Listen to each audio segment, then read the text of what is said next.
I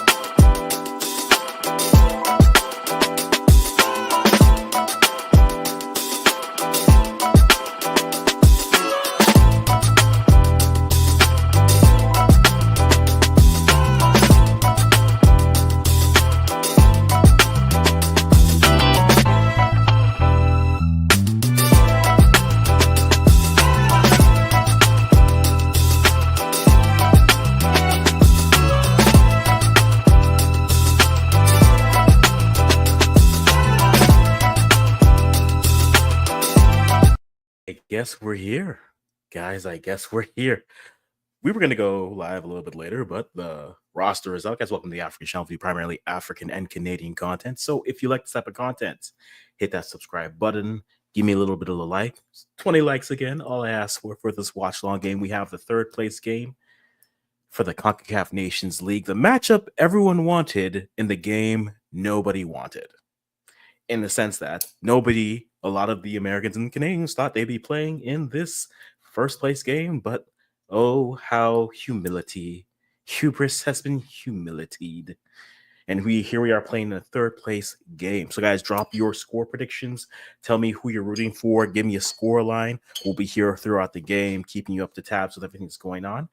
We'll go from here, but we have both lineups, both teams making some changes. I've already seen on CanMNT Twitter, it is there are thoughts, but we'll get going from where we are here. But before we go into these rosters, let's say hello, Sebastian. Good to see you. Always a pleasure to see you here. What have you thought of these Nations League semifinals and the final matchups in the third place matchup? Let me know in the comments down below. But here we have Canada's lineup. It's a lineup. So the same backline defense. So Dane St. Clair in goal, Alistair Johnson, Moise Bombito, Derek Cornelius, and Alphonso Davies. Over that first change from the semifinals, you have Mathieu Choignard over Stephen Eustachio, and then Ishmael Kone playing. Then at your outside attacking midfielders, you have both Tejan Buchanan and Ali Ahmed. Then you have Jonathan David, and then Tani Oluwaseyi, which to me is the big question. That is Canada's lineup, which could either be a 4-2-3-1, or more than likely, let's not kid ourselves, it's a 4-4-2, or it's a 4-2-2-2 pairing going through. So that's what it is. It's interesting. I would not have gone with this full lineup. I would have liked to see, personally, I mean, we're going right into it. I would have liked to see Nico Seeger in the midfield. It's a balance here, right? And we'll talk about the importance of this game a little bit, but let me just get through these lineups and kind of talk about it as we go. And let's see, could I be? We'll see. So let's talk about this here. Just double checking to make sure everything's looking all right. All right, so it looks like my camera is frozen here. So guys, we will deal with that in a moment, but you can still hear this audio. So we'll talk this through here. So I don't mind the changes. I wish we had a few more changes here from a Canadian perspective. We'll talk about what the Americans are doing in a second. But for Canada, I think I would have liked to see Nico Seeger in the midfield at some point, just because it's something we haven't seen. We've seen him in the spot. And so I think that would have been an interesting choice. Tejan starting, I think, is the right call. I think Marsh got the lineup wrong against Mexico. Osorio as an outside midfielder was just going to drift inside, with Code, who wanted to drift inside, with David, who wanted to drift inside, and then with Davies, who's going to cut inside. To me, it was just bound to create a lot of things. They tried to space it out well, but it didn't work out as well as they hoped it would. So that was my first. But the second is the strikers. I understand Tanny's been there the longest. I know Tanny probably has the trust, and Tanny better suits what Jesse Marsh wants to do in terms of pressing.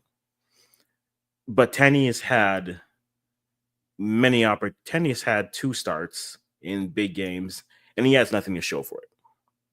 And it's unfortunate, but when you're a striker, you need to be striking. Not Benjamin Tete striking, but you need to be scoring goals.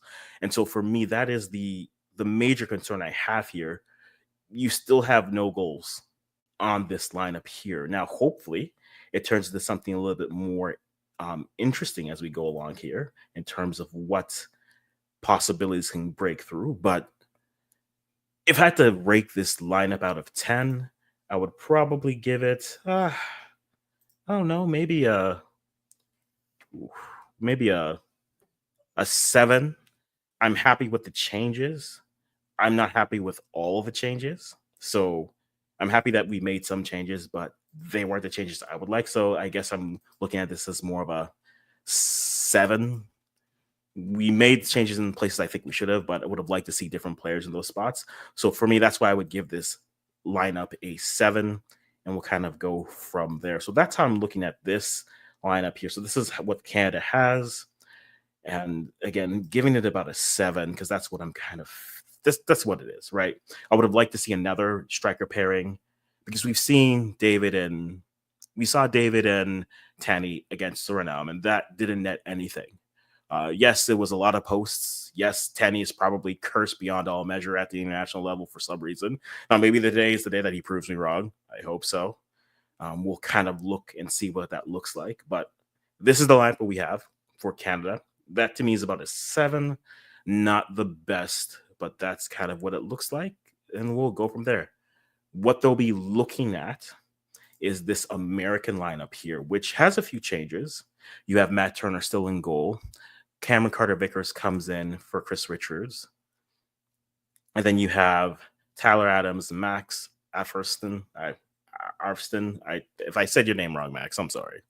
Weston McKinney, Kristen Pulisic, Diego Luna, Patrick Ajuman, Joe Scally, Mark McKenzie, and Tim Way. To me, they're trying to create a little bit more chance. We saw the comments that Gio wasn't as match fit as maybe Poch would have liked. I mean, the boys barely played this year. So maybe Diego Luna is that possibility in terms of midfield creation that they're looking for. We'll see if it works. But against this, I mean, Patrick Ajuman was their best created their best chances going. I know Sargent scored a goal that was deemed offsides. It was. But against this American team, this is what you're playing against. I'm not surprised to see Patrick Ajuman there. Again, Tim Weah out wide. It's an odd thing not even an odd thing, but that's the lineups that you have. So that's the USA's lineup. Not surprised with some of the changes. Ajuman starting. I'm curious to see what Diego Luna looks like at this level of competition. We'll have to kind of wait and see what that looks like. But there we go. Sebastian tells me he's rooting for the US. Yeah, you can. Still rooting for Canada. Just putting on the Canadian cap of the Africans today. So we'll kind of see what it is. But it's a third place game, and we are about 40 minutes away from kickoff. And I've seen a lot of different comments on this game. It's been interesting to hear the different commentaries on it. It's an odd place to be. It's not really an odd place to me. You have some people on both camps who are looking at this as that's not the trophy, so let's just use this as an opportunity to grow. The World Cup is really where everything matters, and you're not wrong in that extent. But this game does matter. I mean, yes, it's Canada USA, so take all the pomp and circumstance of another Canada v America matchup. But I think both of these, though the US has won 3 of these Nations Leagues, I think it will be a big deal if they finish in 4th. Conversely, I think it'll also be a big deal if Canada finishes in 4th here. Both of these teams were talked up leading into this matchup. I was probably one of them too, thinking that Canada would make the finals. I did say, though, Panama would beat the US in the group chat. I know I can't prove it, but I tweeted it. The group chat doesn't lie. But I think this matchup matters, especially for the casual viewer. I mean, here in Canada, the game is growing. There's no doubt. But here's a prime example of this, right? They just announced in Canada the Canadian Shield, which is a 4 team tournament of friendlies, 2 games each that they're going to be playing in Toronto in June. Now, tickets went up, and they're selling them like they would sell the Gold Cup tickets. So, double header tickets, and they're about $300 a head for the sections that they're selling right now. And someone commented on my one of my videos and was like, I don't know if I want to necessarily pay $300 to see this team after their performance. And I think that matters. I think they do need a good showing if you're Canada. To show for the casual member, this game is being is getting to a lot more viewers, thanks to them broadcasting One Soccer and TSN putting together that simulcasted program. But for the casual watcher who might start to invest or start to pay attention to this team with the World Cup coming, you need something to kind of to piggyback off of and push you forward. For Canada, they were really hoping it was this first place trophy at the Nations League. It won't be that. That being said, a good showing versus the US, a win more than likely. I would even go as far as to say is they need to win in a somewhat convincing manner in order to capture. They're not going to capture everything they would have lost. They lost with not being in the finals, but I think they do need this win. And if you're the US, I think it's a referendum on a generation to me. It seems crazy, but a lot of USMNT fans spent the last few years looking at this and saying, "Oh, this is the manager's fault." Now, granted, yes, they have injuries and all that. So no one's pushing back on that. But we've spent the last 2-3 years talking about how, oh, it's the manager. So they finally get away from the Berhalter tree. Though I will continue to say the best that they've looked was with the assistant to the assistant head coach, BJ Callahan, 2023. That was the best they looked at Nations League. I would argue that's the best they've looked, period, against top competition. And so for them, if they go from first place, and then fourth place, it's an indictment on this group of players. And whether it's fair or it's not, it's there. These players become the players that we look at and we say, well, you said it was a coach before. Cool.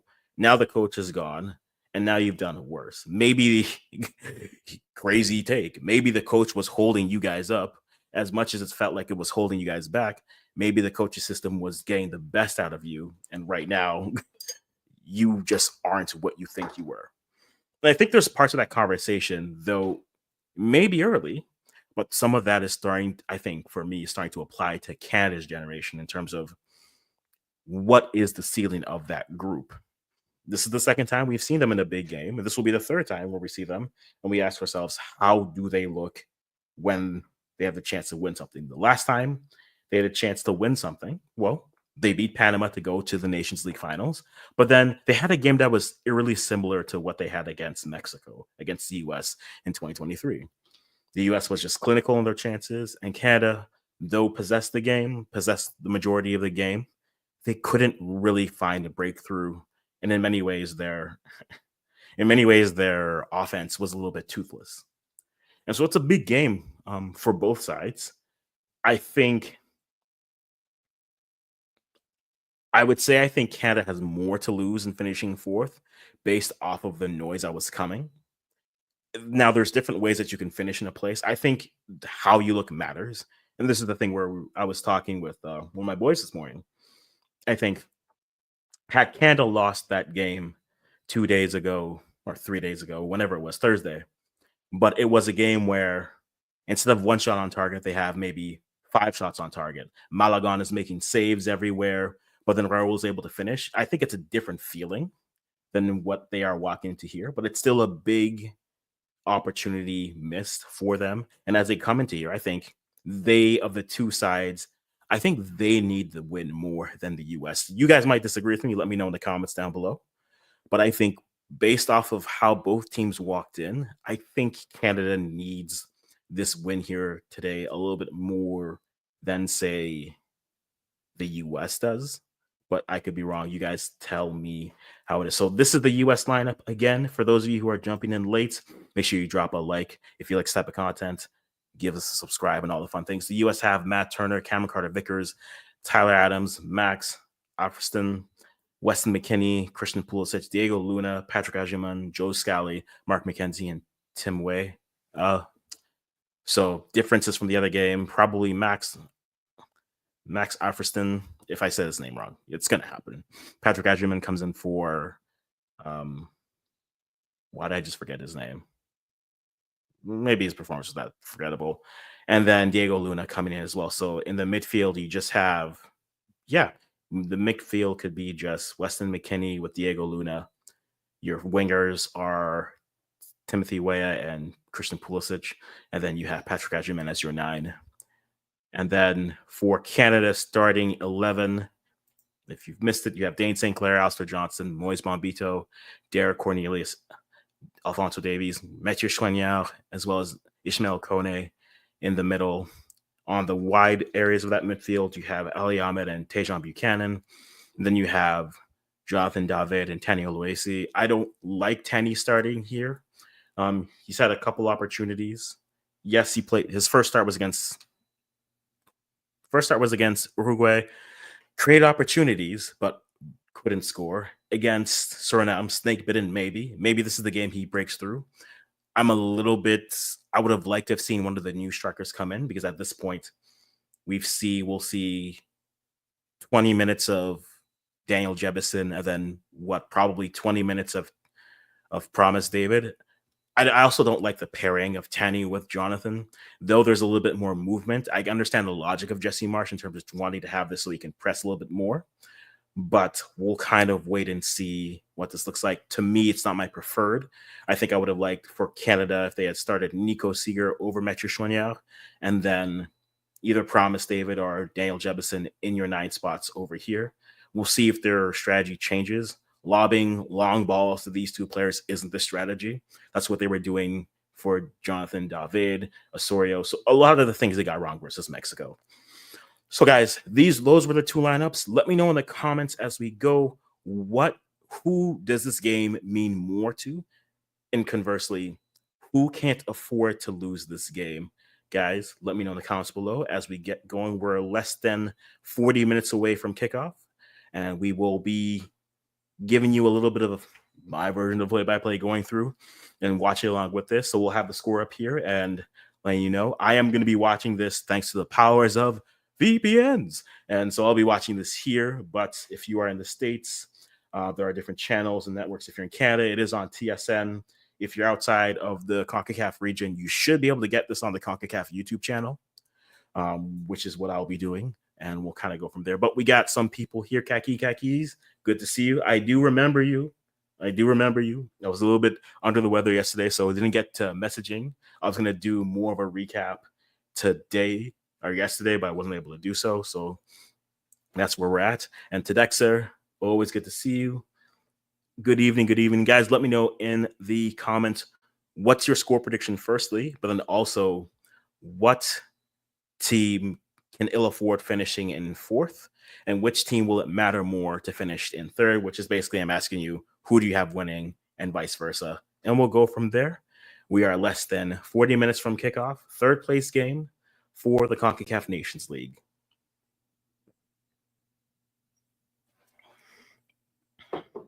And though we are talking about the 3rd place game, you know, we also can talk about winners. Panama versus Mexico as the final is intriguing to me, because for whatever reason, I was having this conversation with one of my boys this morning, and CONCACAF is funny in the top 4 where every team has an issue with another type of a team. And it's very interesting with that, right?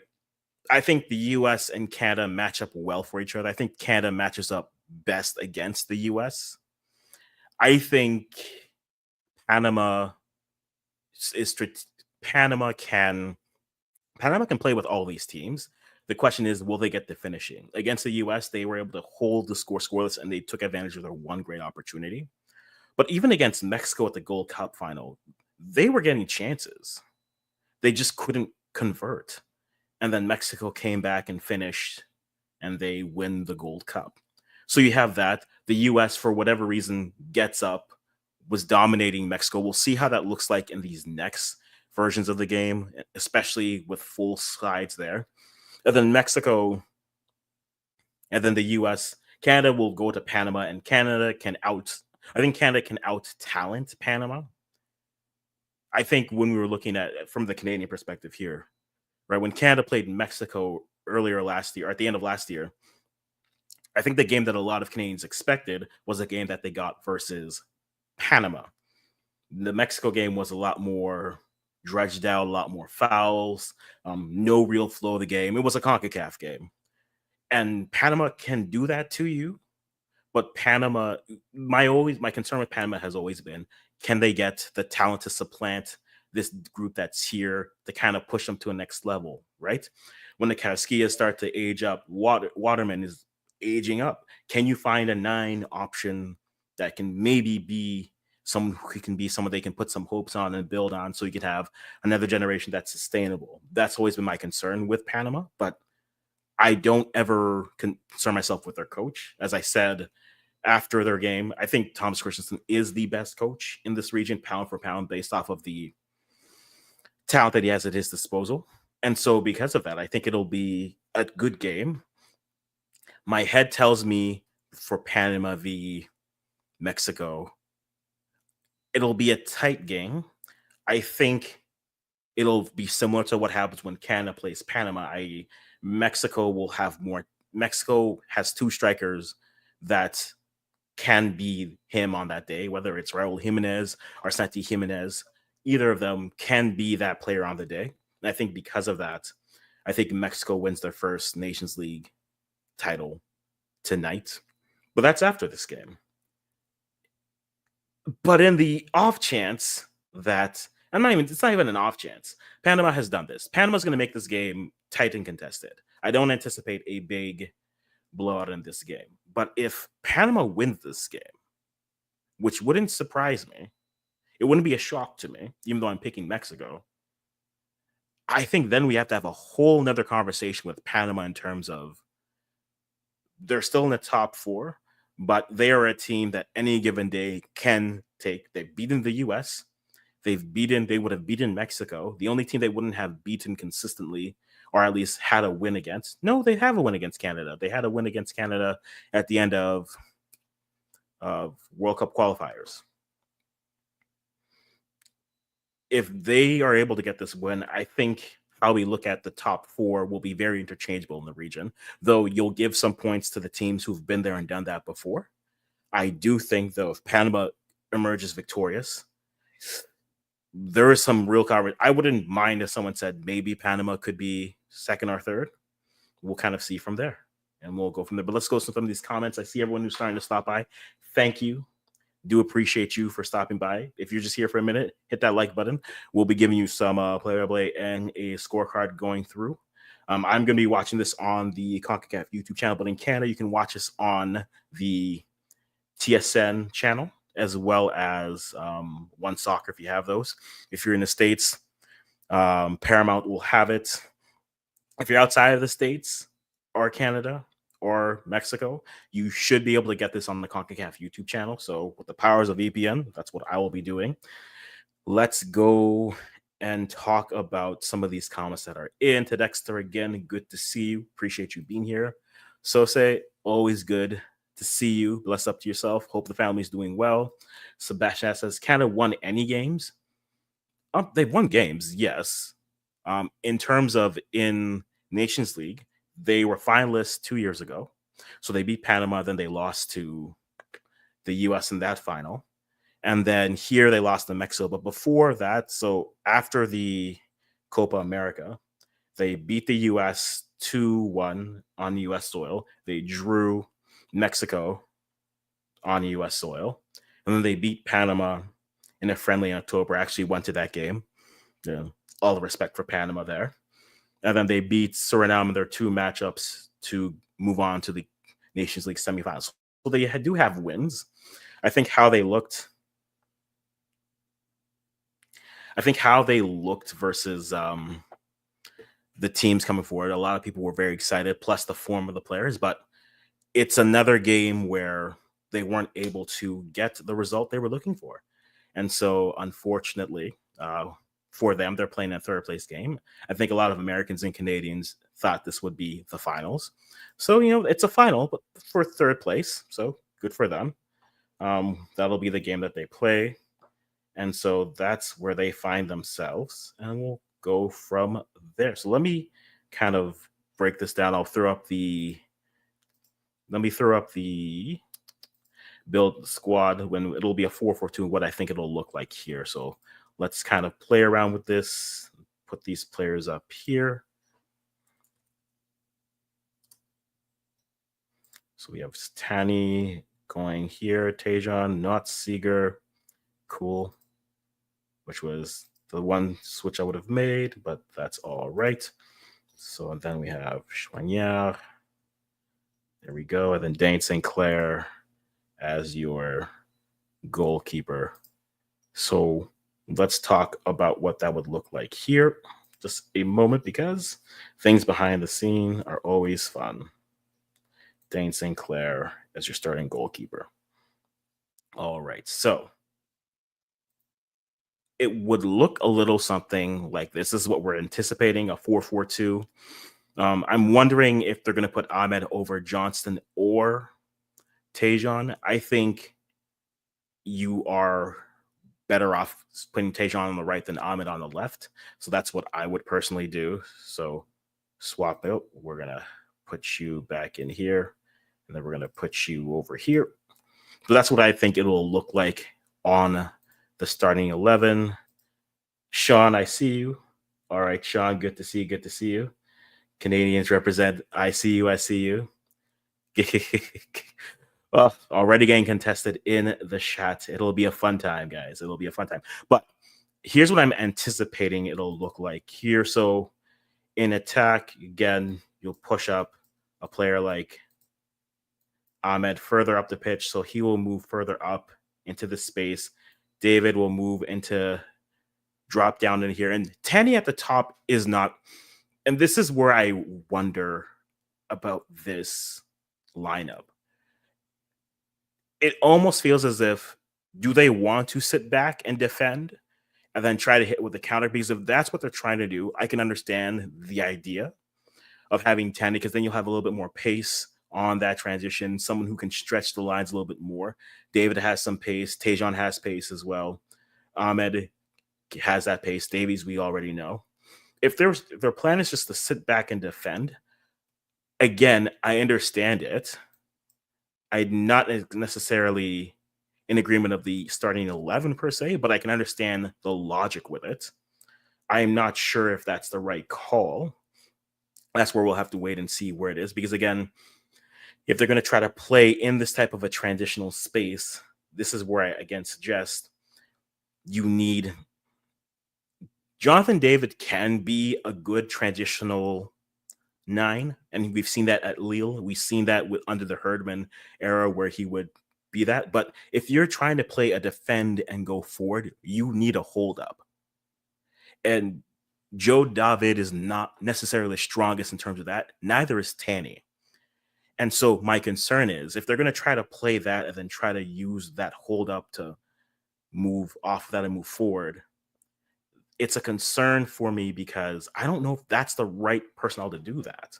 Right? At different points in the game against Mexico, they were just sending long balls, which, yes, with pace could work, but you were sending long balls to Jonathan Osorio.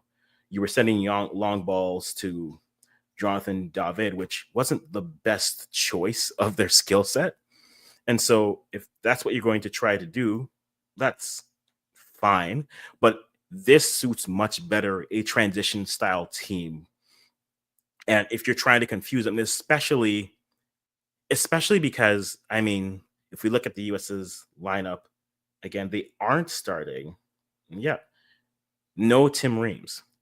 So that's in terms of pressing. You don't necessarily have someone who maybe has the IQ but doesn't have the foot speed to dribble out of it. So maybe they're hoping that they can press a little bit better against a team that's going to try to build up from the back. If that's their strategy, it can be effective. There's no doubt. We'll have to wait and see. We'll have to wait and see how that looks like. But for me, again, I am a bit.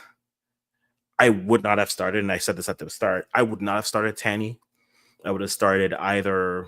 Tanny to me is a better replacement, say, for Jonathan David up top than he is for Kyle Larin.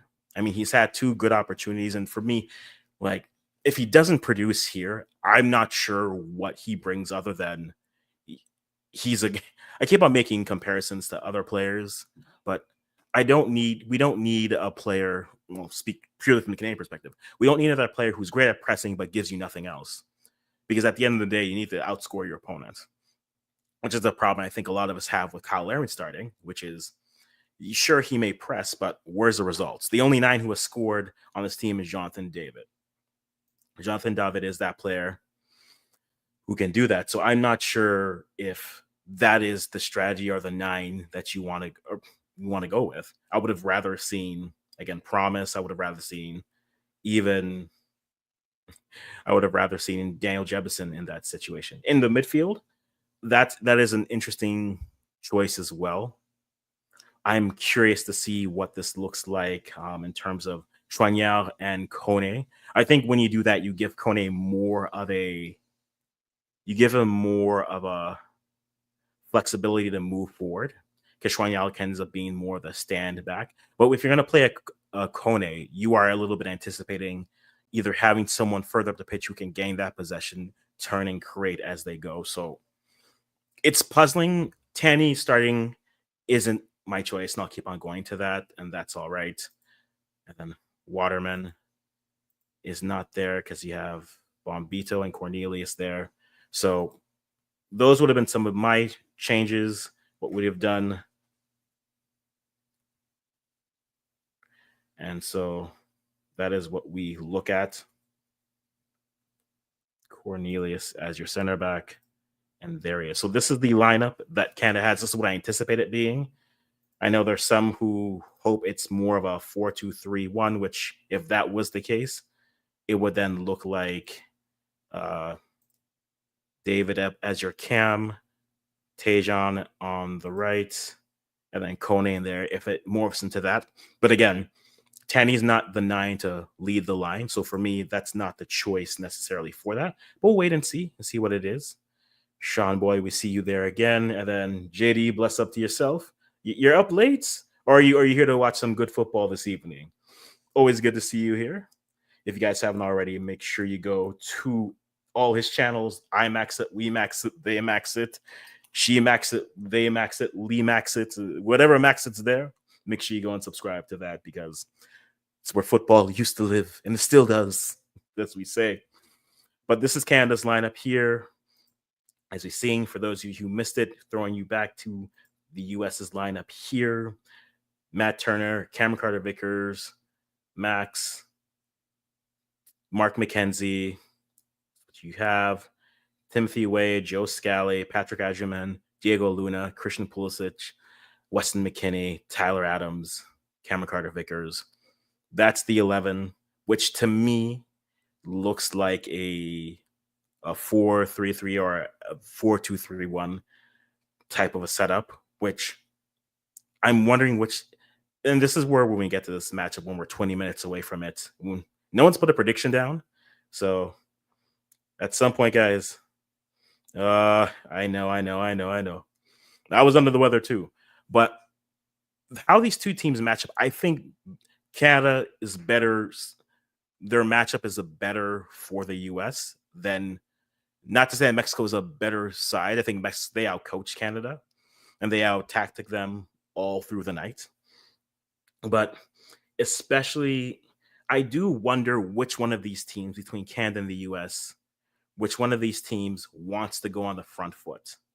Which one of these two teams wants to take possession and move forward? Because the interesting thing with Mexico is they gave the possession to Canada, but ultimately they were able to, and this is the thing with the Canada matchup versus Mexico, they weren't terrible. Canada wasn't terrible, but they weren't good.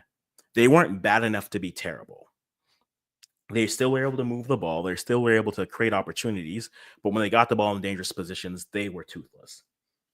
And so if you are going to push forward and try to push players in, I think, especially with the spaces in behind, that's where you want a player who can get some space. You send that ball into space, and then maybe it's a Tanny, maybe it's Joe David, maybe it's a Tajon.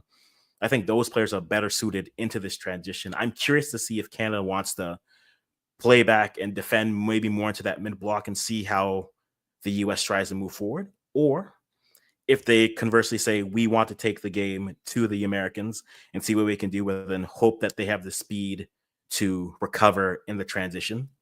I'm wondering which team concedes possession and says we will just be more efficient on the counter, because both sides are coming off of games where they were very much ineffective in the chances that they got. So to me, that'll be very much a very telling sign of how this game will go. And I'll be curious to see how it looks.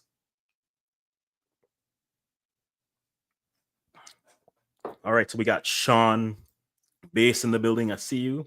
Blessings to you as well. Now, how's Suriname looking right now? They look. You think they're gonna make the Gold Cup? Let me know there. A little bit sick, I know. I'm on the pills too. Don't worry. Sinus, Advil. We're here in the game. Everything Amax it is fire. It's true. It's true. Good night. While we're watching the game, perfect, perfect. All right. Then we'll touch base with that in the morning as we go. But those are the matchups, guys. We are less than 15. We're about 15 minutes away from kickoff. Let me know who you're rooting for. Ugh, had to switch cameras here, but that is the life. Let me know who you are rooting for in the game. We got Sam Bowen here. Good to see you as well. Good to see you as well. Guys, drop your predictions in here so that we know who you're going. I think I'm going to, last time on Thursday, I said 3-1 in Canada, and I missed the 3 and I missed the 1. So I'm not going to predict that. But I think an interesting game could be. I think Canada needs a convincing win here, but a win will just do. So I'm going to go Canada 2-1 over the US. Tightly contested game, but I think Canada gets it down over the wire. I don't want this to go to penalties because penalties are just a coin flip at some points. But for me, I'm going Canada 2-1 over the Americans to win the third place game because I think Canada needs it more right now.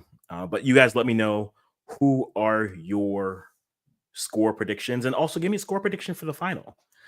Let me know who you have winning the finals. I think Mexico wins that final 1-0. I think they win that final 1-0, and that is the score that they take it through. So 1-0 for Canada. I mean, for Mexico over Panama. That's what I see coming through. But you guys, give me some predictions. Give me some predictions here. Here we go. Here we go. Okay, so Sean Base. Sean Base is still in the building. We see that Sam Bowen has Canada 4-3 on penalties. So are you saying 0-0 then 4-3 on penalties? Or are you saying it's going to be just 4-3 in penalties, or it's 2-2 or 3-2, and then they win on penalties as well? Regardless, you're going with a Canada win, which I can understand that. I can understand that. All right, so we have that here. We're going to put this up here, guys. We are less than 15 minutes away from kickoff. So the game will be coming soon, and we are very much excited to have it. So we'll see what we have going forward. Perfect, perfect. And now let me get my coverage here and see what we're talking about. But guys, give me some predictions. Give me some predictions. So 1-1 regular time. Chris Smith, bless up to yourself. Hope you're doing well. Hope you're doing well. All right, all right. Good, good, good. So we are going. So 1-1 in regular time and 4-3 in penalties. So for reference, the Venezuela game for Canada at the World Cup. Yep. Sean telling me, yep, Suriname's 1-0 ahead against Martinique. Martinique have to come, and that will open the play style for sure. Suriname has to finish their chances to move to Gold Cup. Agreed. It was a good game, but they kind of left a little bit of meat on the bone, in my opinion. So we'll go from there. So let's see if we can get a live score going again here, because for whatever reason, It would not give me the live score last time. Let's see if I can get it this time.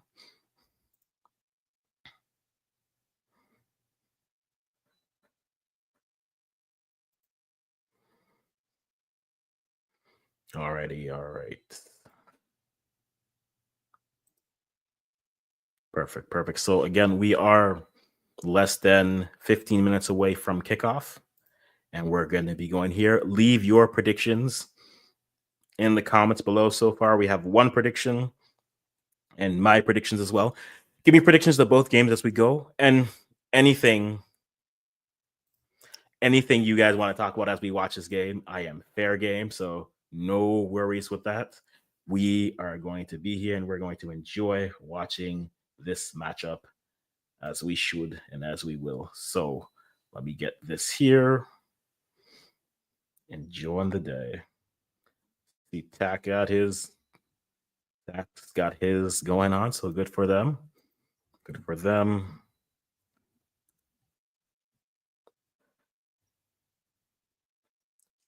All right, so third place game is coming. We have a less than 11 minutes coming through with it, so we'll see from where. Leave your predictions down below, and we'll go from there. Calling Quest giving me 4-2 USA. And that is a possible score. I think the US can be more clinical if they want to. With the US, they either score in bunches or they don't. So that is a possible score, no doubt. I don't know if they have the nines to do it per se. If Patrick Agyemang scores, I mean, now you're making me choose between my Ghanaian heritage and my Canadian heritage. So good on Patrick for scoring against Canada. You ah, but that's a fair score. So 4-2 from there. Perfect, perfect. Yeah, Chris asked and Sean, let us know if Suriname makes the Gold Cup, do they have new players coming in as well? Because that will be interesting. That will make the tournament very much more intriguing, to say the least. So there's your score predictions there. I'm just gonna chill out. We'll be here. Let's see if we can get this here.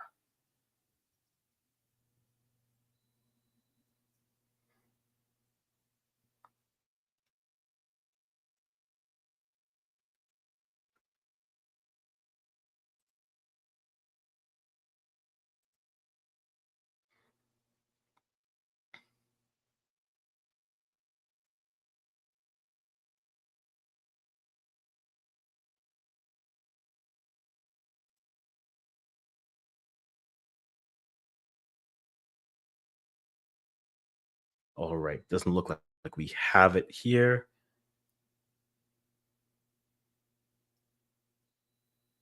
Okay, fair enough. So Canada's playing well, so I can see it. So I can't see it. So I can't see a 4-2. It'll be very close. That's fair. That's fair. This game's going to be close. I think it'll be close as well, to be perfectly honest. Do I like I don't anticipate the game that they had in the States, the friendly where Canada wins 2-1 comfortably, but I think Canada needs this win. I think they need it just to validate a little bit more. And it's another podium, and we'll see what they're able to do with it. But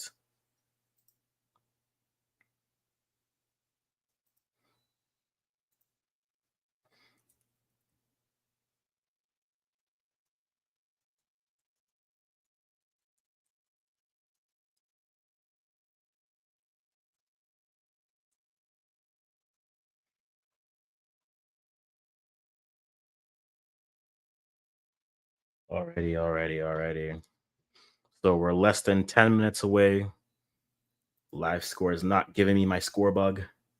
So I guess we're gonna have to stick with the classic score with some play-by-play going on there. So guys, give me some predictions. Okay, to Dexter, you got me 2-1 Canada over the US. I think that'll be interesting. And again, so you guys are saying this. It'll be fun. We'll talk about this as the game goes. But 2-1 is where we are. All right. Let me go grab me a drink of water and then we'll be get ready to go. All right, guys. Let's get this game going.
Really, Steph? Prepare for his. I want to be optimistic, so thank you, Steph, for always bringing me down to the earth of reality. I appreciate it.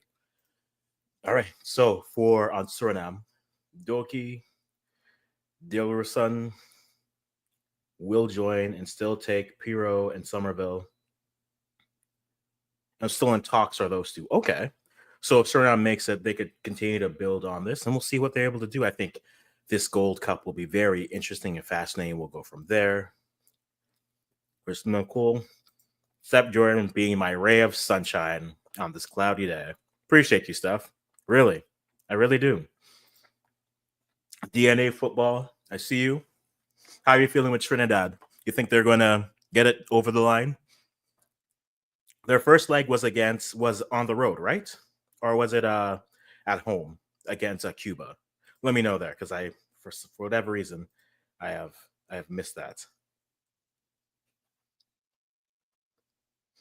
All right, so we have the anthems going on right now. It's a sparse crowd because Mexico is the draw. So if you're a conspiracy theorist, CONCACAF got their draw because Mexico is in the final, so they at least have someone who's going to fill up the stadium, and they'll go from there. U.S. anthem happening right.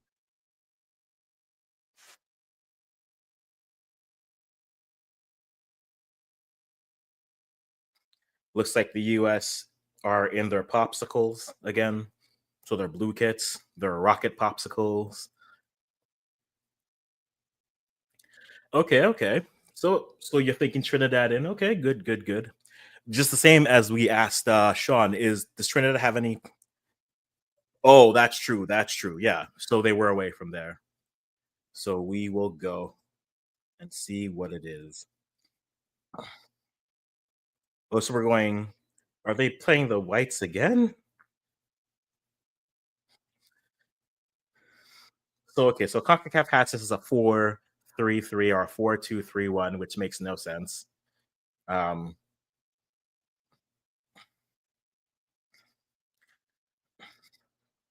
they have Ahmed in the midfield, Chouanier and Eustachio in the 10 role, and then Tanny out wide left with. So according to CONCACAF, they have those two playing over. They have Davies behind Oluwase and then Tejan behind Alistair. We'll see how that actually looks when the game goes. But it, I mean, give me some pace on pace, and that'll be interesting. We'll go from there. You're happy the USA drop out? Look, we've suffered enough. We've seen enough. I think, to be honest, out of the two teams, I think if the US doesn't win, if they finish in fourth, ooh, okay, yeah, I think that's fair. I think the US doesn't podium here. I don't think it's as big of a deal. I think it's a big deal to us. I think for them, from them, their media, they'll get beat up a little bit. But I think for Canada, I think Canada needs something to show for it here. And they were hoping for the gold, but the bronze will do. So we'll see what they're able to do here. All right, so let me just throw this up. This is an all-female ref crew. I think this is the same Stefan. I think this is the same crew that did the Panama game. I could be wrong, but I think this is the same crew that did the Panama game that we went to. So we'll have to wait and see how it looks. But we are here. We'll scroll. Let's get the scroll going. Score still 0-0. And here we go. It looks like the U.S. is in their traditional 4-2-3-1. Diego Luna as the 10. So you have Tyler Adams and Weston as your double pivot, and then Patrick Adriman as your 9. So making me have to make a choice in terms of rooting for heritage versus the country. Hey, he's playing for the U.S. It's easy. So we will see what that looks like. So the U.S. actually now their popsicles are in their white kits, and so it looks like Canada are in their two-tone reds. So we'll see how this looks. And again, I think the big thing for me is who concedes possession. I feel like if Canada gives the U.S. possession, maybe they feel that they can press them and turn them over. And conversely, if the US give Canada possession, I think maybe their logic is maybe we think that we can give them possession and we can then hit them on the counter. The US starting with possession here, and we will see how this goes.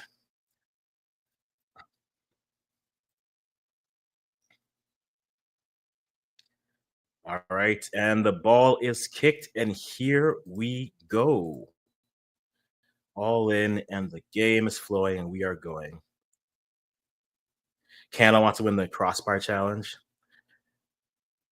Tani is Nigerian. He's not. Tani is not Ghani, and he is Nigerian, which is why the jokes are always fun with him. But so that's what we have here. So game's going, ball moving.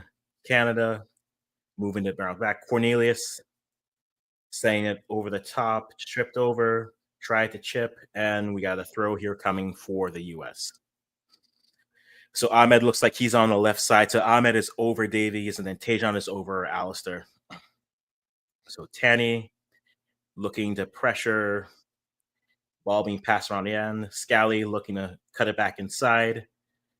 The US finding some opportunities, cut back inside to Pulisic.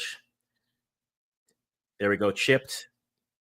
Ricochet coming in. Okay, here we have Timo Weah coming in, trying to cross it over. Looks like it's coming off, and it's going to a goal kick. So a bad bounce there. Canada, thankfully, on top of things because they tried to chip a ricochet and it came through. And Timothy Weah trying to square it to Patrick Agerman, but couldn't get it through.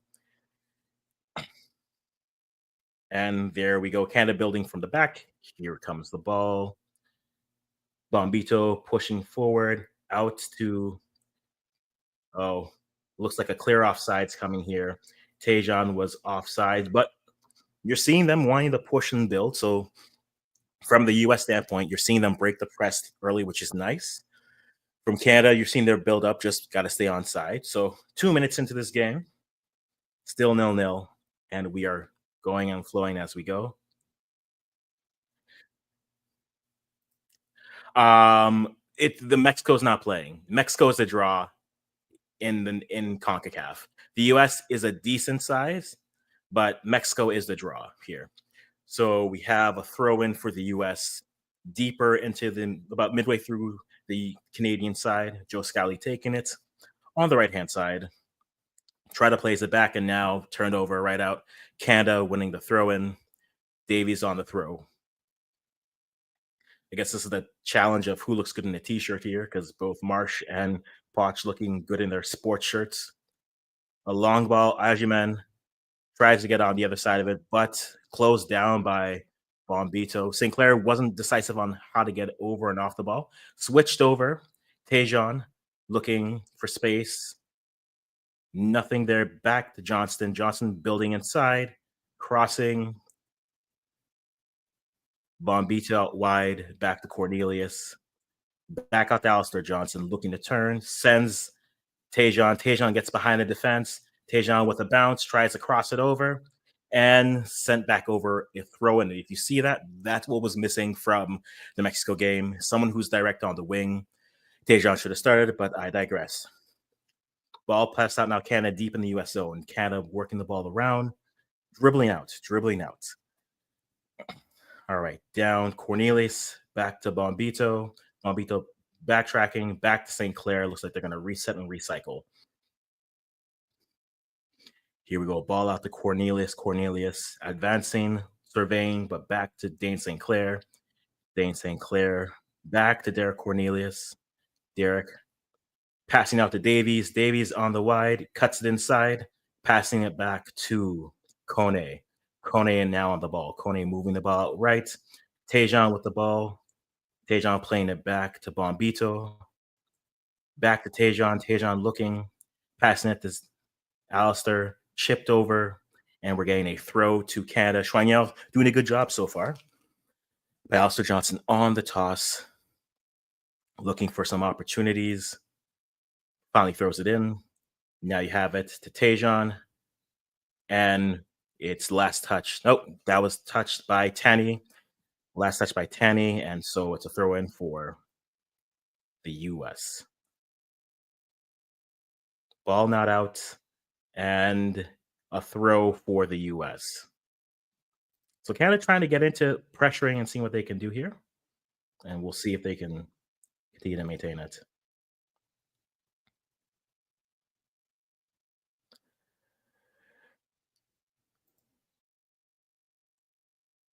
Final is afterwards. Y'all better not lose to USA at home. I agree. I do agree. They should do well, but we'll see what they're able to do.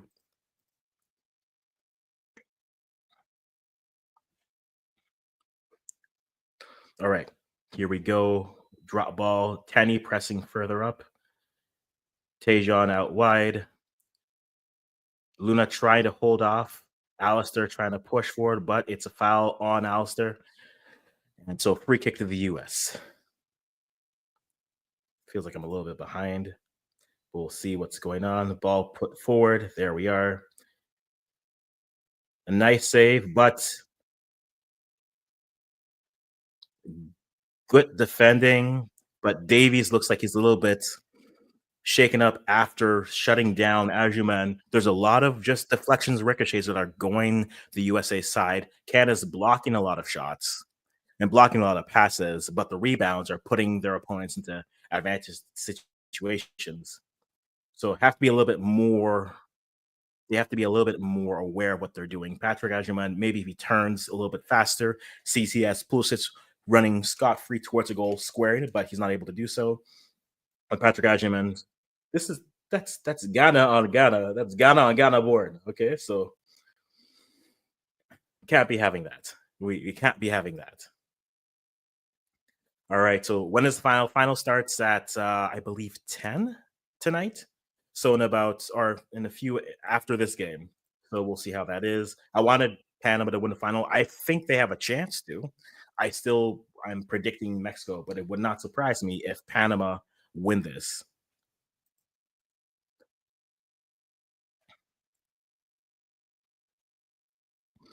We got still got some Canadian supporters out there. Davies has to leave the pitch for the moment.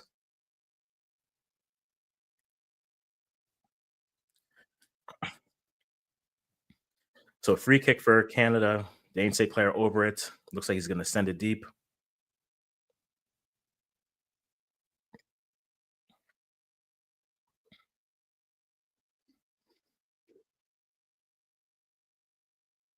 Ball headed, and it's a USA throw. Cameron Carter Vickers getting on the other end of that. So Joe Scotty with the throw for Canada. I mean, for the US. Again, 8 minutes in, no score. It's been pretty timid. A few chances for each side, but nothing too big. Ball being built up here.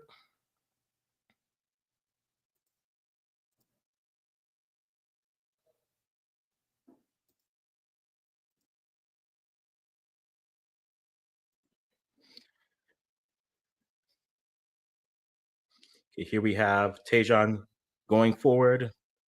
Can't get to it, but are they getting a corner here? Nope. They are getting a throw in. So stream got delayed a little bit, but so apologies. I'm about 40 seconds behind the score tab here. So I'll give you what I see.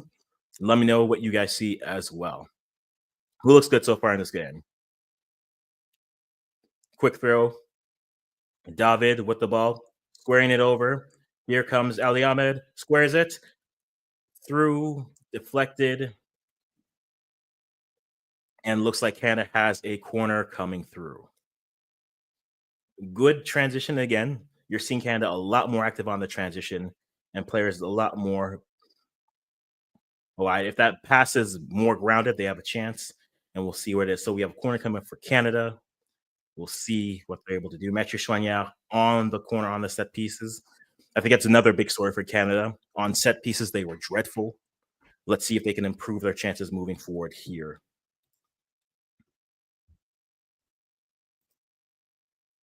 Choignard sends it in. Ahmed recycles it. Back in. Deflected. Nearly lost. Timothy Weah chips it over. Patrick Ajuman. And a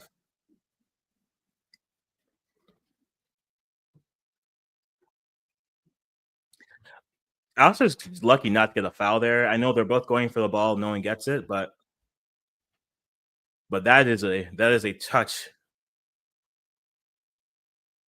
That is a touch a little bit scary there. So no shots yet in the game still. Davies is down again. And this might be the cagey affair that Steph thought it would be. We'll have to wait and see. But we're 10 minutes through in the 11th minute, still no score. Davies getting extra treatment here. But guys, who are you liking so far? Who's looking good so far on the pitch? Right now, I think it's tightly contested. Right now, I think it's the game that both sides think it was going to be. A lot of up and down movement. And it looks like, okay, so we have something very interesting happening here. It looks like Davies has to exit the pitch, which would mean, and it looks like Nico Seeger is getting ready. So it looks like Alfonso Davies is injured, cannot continue in this matchup, which means I got Seeger. It's not how I wanted it, but uh this is not what I wanted, but this is what I'm getting. Not like this. So Alfonso, it looks like Alfonso Davies may have to exit the pitch here. We'll wait and see if the sub comes through. And it is coming through. So Nico Seeger is coming in to play left back for Davies, which is, I mean, it's the debut I wanted, not like this. So precautionary sub, it looks like. Davies has his Nations League come end very quickly. And here we go. So this will might change a little bit of how it looks. You don't have as much of an attacking presence on the left hand side. So we'll see what they look like. US building from the back here. Canada trying to press, trying to get them into making a mistake. Played back to Turner. Turner passing out to Carter Vickers. Carter Vickers passing out to Joe Scally. Pressured a bit. Chip to the middle. Looking for opportunities. Apparently, the camera still cares about Davies, but Canada wins it back and played all the way back. So it looks like with that change, Alistair Johnson moves over to the left-hand side. And then Nico Seeger moves out to the right-hand side.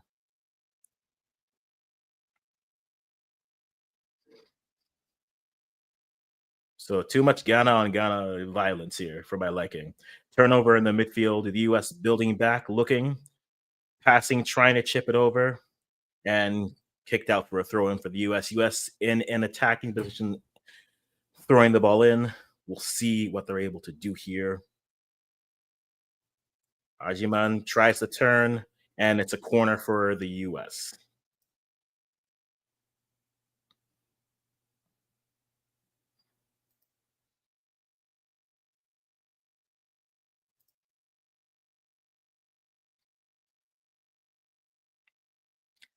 And it's wasted there. So Canada with the goal kick. So if you're joining us, Alfonso Davies has left the game. Nico Seeger is in now at the right back for Canada, swapping with Alistair Johnson, who moves over to the left back side. Try to chip it over. The US are trying to go a little bit more direct. We have Adams moving the ball out wide. McKenzie throwing it out. Chipped out wide. Tries to cross it over. Alistair deals with it, but still dangerous. Seeger with the ball now. And an offsides given. All righty. So we are here. We're watching here, guys. Does this change things for you? Do you think with no Davies, Canada has to work a little bit harder? Let me know. Comments down below. You know the drill. Still 0-0 in a 15th minute, progressing, and we'll see which team can create a great opportunity here. So far, I think the best opportunity has been Canada, just not able to push it through.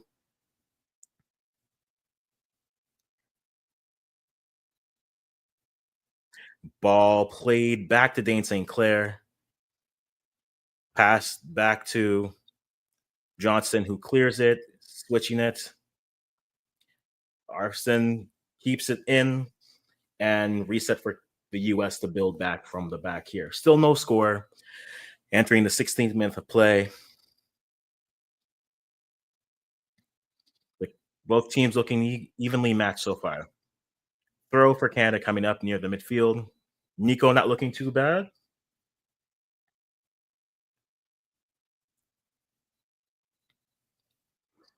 And we're still waiting. Okay, so ball back in.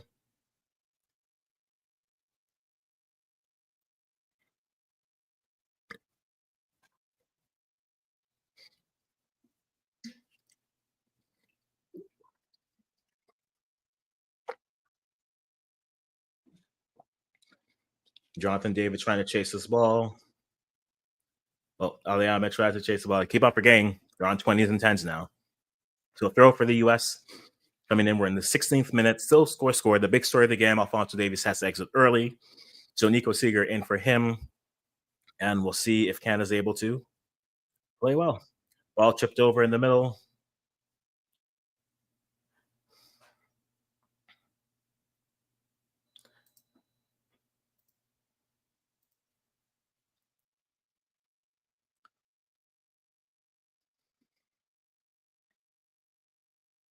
Canada trying to build, but the US winning off and trying to bring up some more pressure. But the US moving it out to the free player. So a very evenly matched game so far.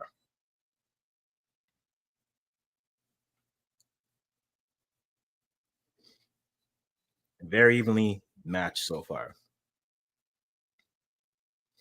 The US building from the back, still passing forth through their back line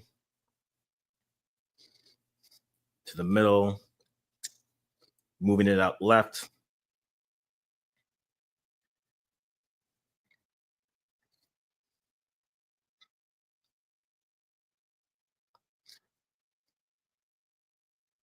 Ball turned over, chipped back over. Can they get to it? David can get to it. No, he cannot. But chipped, chested, and offsides. So Canada with the free kick.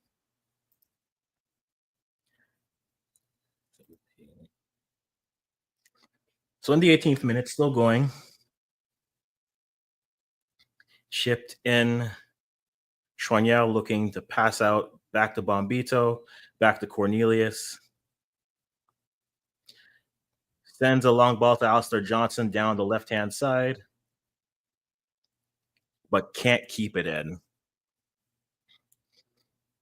Can't keep it in. So it is Canada still 0-0 with the US. Goal kick coming up to the US into the 19th minute.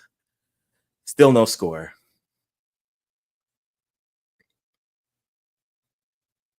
So the US here is building from the back, passing the ball around. And we are going to see what they're able to build here. We'll see how they're able to build. A long ball trying to send over the striker, but miscommunication. Both go for the ball. Dane St. Clair back to Bombito. Sent now to Nico Seeger. Seeger passing it to Buchanan, but a little bit too short. So throw in for the US. The US about midfield looking, passing it back. Cameron Carter Vickers now with the ball, moving it forward, surveying, looking, passing out to Joe Scally. Under pressure, Scally now going back to Matt Turner.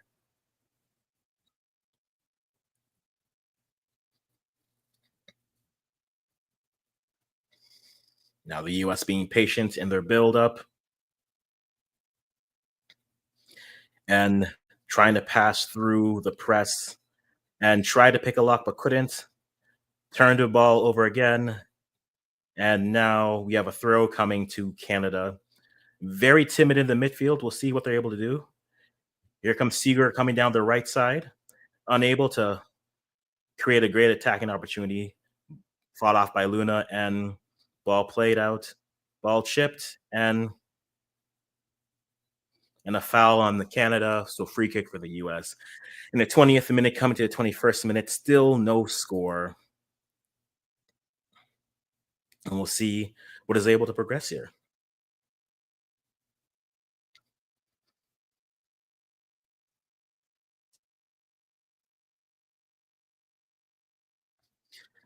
Which is the actual interesting fact, as the commentary says. Still no shots in this game. A very tense, timid game. Alistair Johnson trying to pressure Timothy Weah, but passed back and recycled. Now here we are, ball played out to the left-hand side, looking to build up, passing. The U.S. trying to pass their way through the pressure and seeing what they can do. Now moving it over to the right-hand side. McKennie sending it forward, but won by Canada. But now the second ball has to be played out by Cornelius. Canada is being caught on these ricochets. They just seem to not be reacting to them well. Now here is Weah with the ball, one off. Now here's the foul coming, and still nothing. Right now, the possession is 58-42 according to the stats for the US.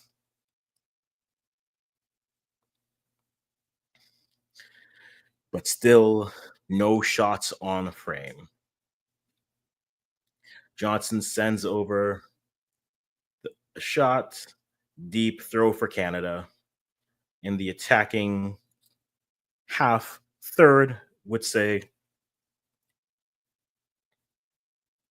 You can hear some of the supporters in the section here. We'll see what they're able to do here.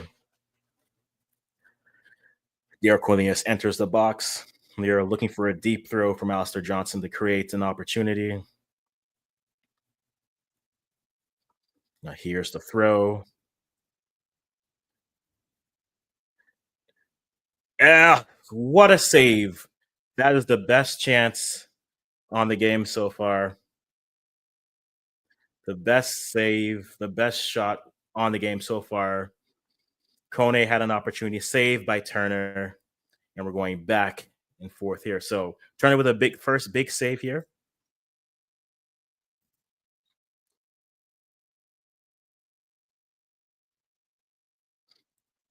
Turner with a left-handed save, keeping this game 1-0.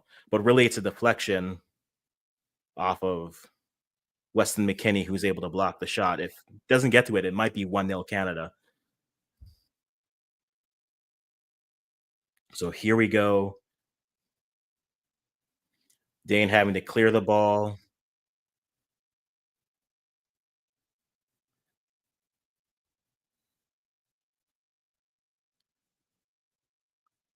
All right, so U.S. throw coming in. A good opportunity for Canada, but still 0-0 is the score. So from a dead ball, a good opportunity. If you're Canadian, you're happy to see that. If you're American, that's the first bell I was rung. Let's see what you're able to do. Chipped back, and still an American throw in.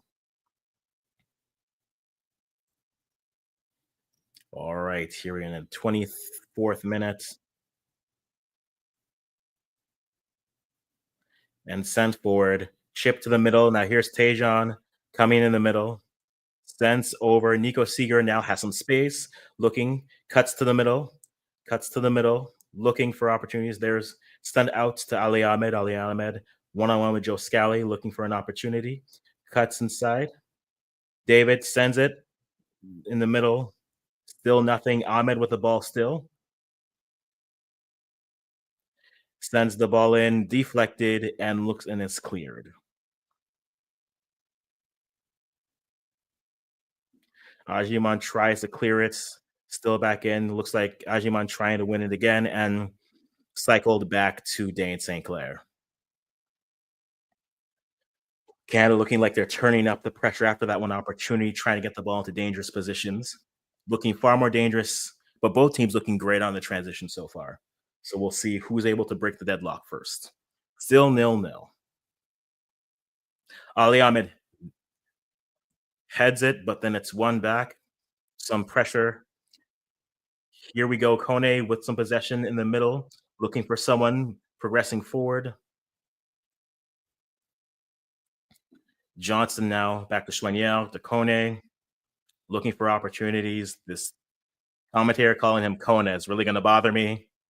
Swinging it over, high header, but nothing. McKenzie knocking away another opportunity, but Canada starting to look like the more dangerous side with more possession in their opportunities. Tejan making late runs, and we'll see if maybe this set piece they look a little bit better with an opportunity.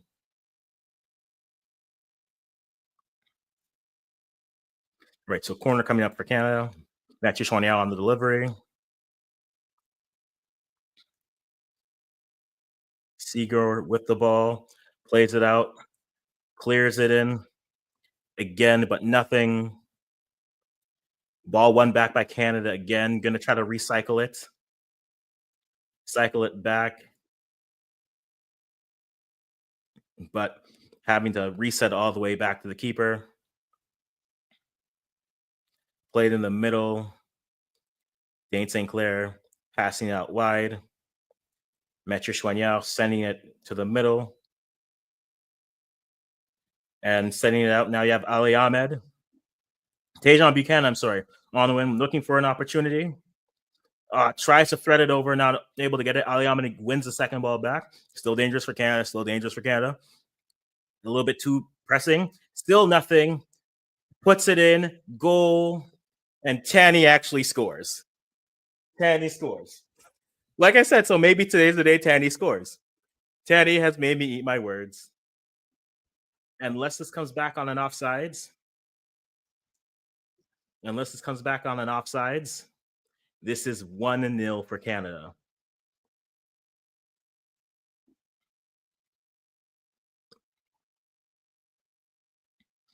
Let's see this on the replay. Oh, he's on sides. It's 1-0. 1-0 Canada. So Taniel Lusay rewards his coach with a goal. It is 1-0 for Canada. The U.S. defending have not looked good, and we wait and see, but it is 1-0 Canada. Again, 1-0 Canada. This is not a drill. They have won. And they're testing my allegiances. Let's update this banner here.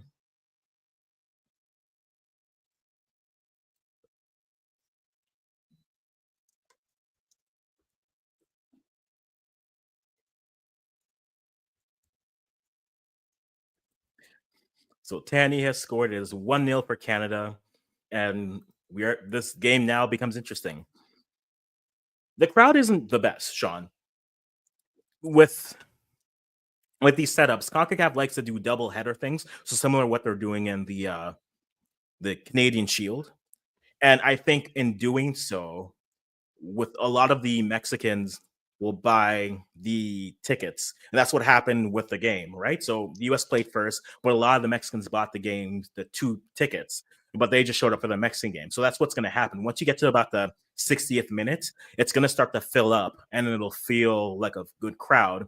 Unfortunately, how CONCACAF does it, playing in one venue and trying to push it through, you'll get these types of venues. Whoever isn't the draw will have to play to an empty crowd, but once the game ends, it'll be a full crowd. Goal for Canada, 1-0 for the Reds.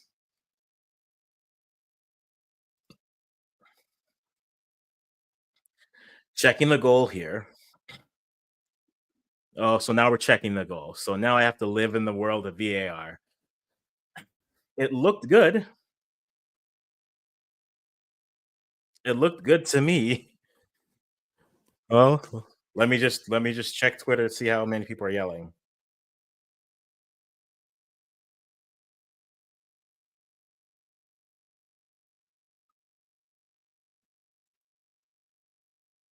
Goal confirmed. Thank you. Yeah, he's on side because Scally both and Ashler both put him on side. So now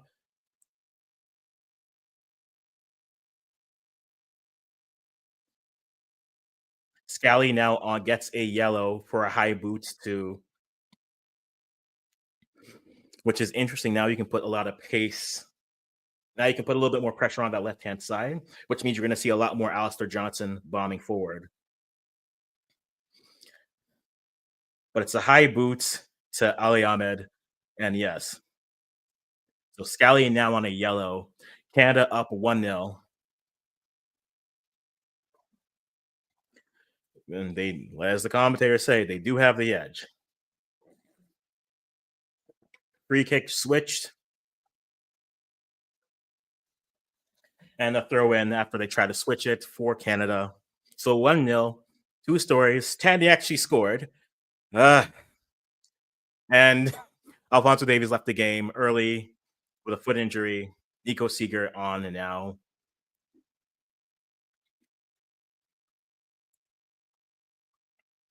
Now here we go. Ball back in the middle. Try to chip over. Tejan chipping it over, but nothing. Turner now building it out. We're in the 31st minute. The U.S. looking now building from the back.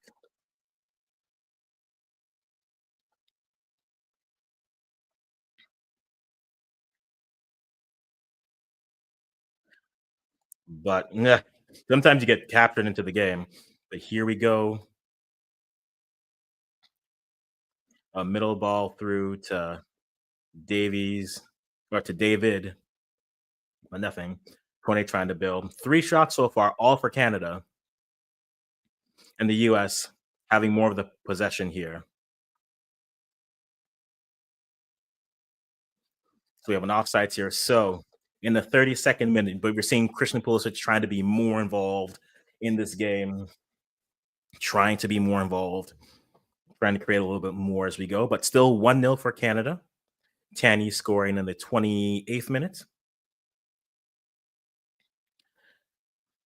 And we'll see how this game continues to progress. So here we go. La vie est belle. Allez, les gars, allez, les gars.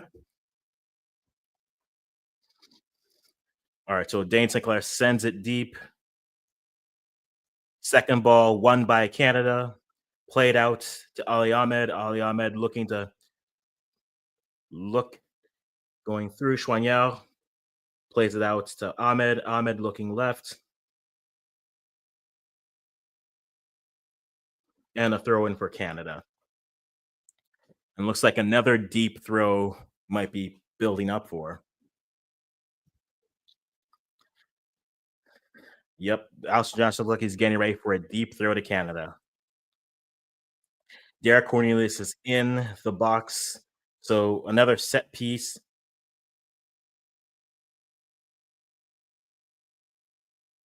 Chipped over. Johnston chipped over, and nothing but offsides. Tanny was.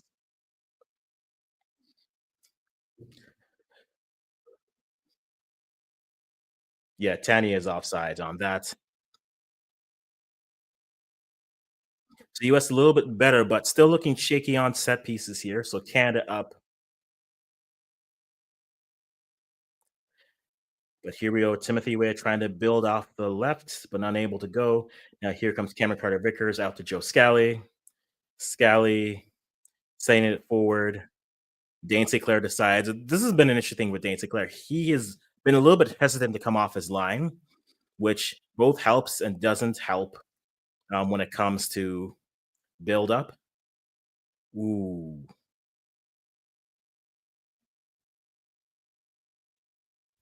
And looks like Kone getting a little bit feisty after being called for the foul. It's going to be a big game here. Tensions are going to be high here.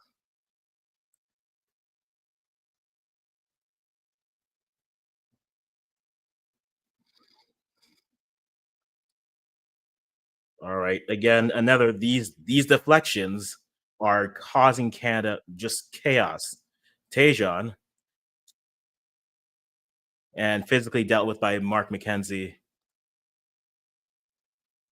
Now here we go. The U.S. chipping it out. Diego Luna out wide looking for an option. In the middle, tries to switch it. Way with Seeger. Seeger. Oh, a good pass. And scores by Ajiman. This great buildup from the U.S. It's 1-1 now. The US are, I mean, Canada are sliding and just selling out for deflections, and they're putting themselves in the position where now the deflections are not bouncing their way. So 1-1, a nice build-up by the US, right? A nice ball to Luna with a great touch.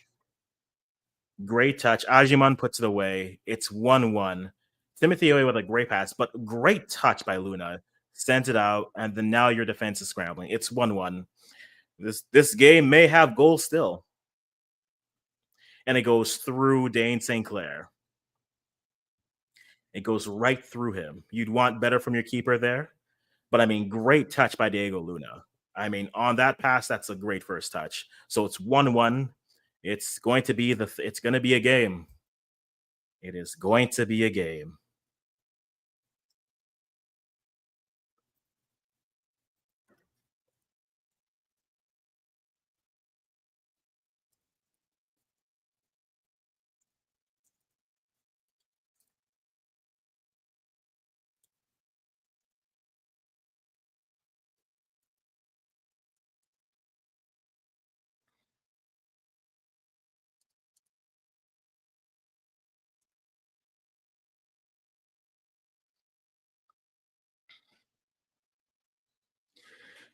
All right, so it is now a 1-1 game. I mean, a great build-up. Wea to Luna, Luna to Ajuman, 1-1. Canada versus the US. Adversity is free. Let's see how they play. I think defensively, both teams have looked shaky for different reasons. I think the US has struggled defending, but have put in last-ditch tackles. I think the Canada have been selling out too much, and the deflections are just now bouncing their way. So they need to either flatten out a little bit more or angle a little bit better on their build-up.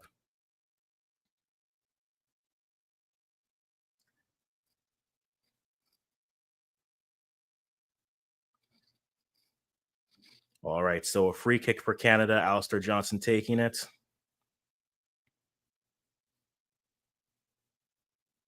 The ball sent in deep.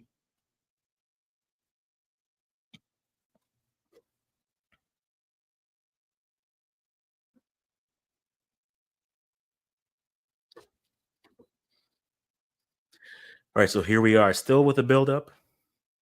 U.S. out wide. Scally looking to play. Plays it back out to Carter Vickers. He plays it out. Chipped over. Here comes Alistair Johnston. Looking no foul, but foul given to the Canada. So we have a set piece. The physicality is there in this game. But Diego Luna definitely has shown something.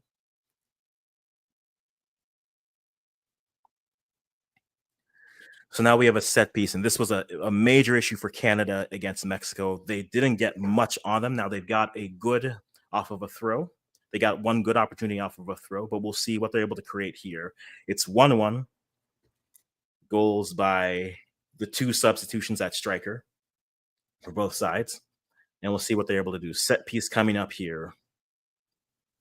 War Xuan Yao sends it in, but not well. Johnston wins the second, but not able to. But a handball called.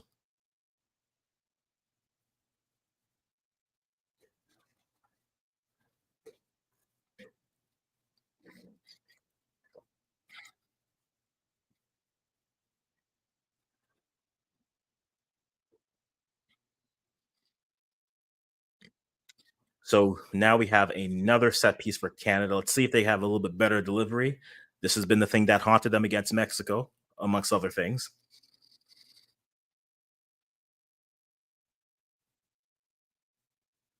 So here's Schwangau over the ball, sends it in, a low ball in, and going for a deep throw on the left-hand side from the attacking standpoint. So another deep throw opportunity for Canada.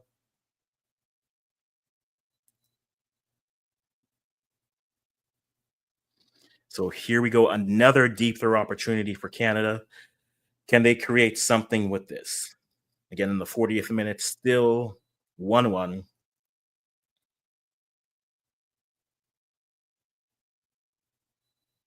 A deep throw in, chipped, and cleared.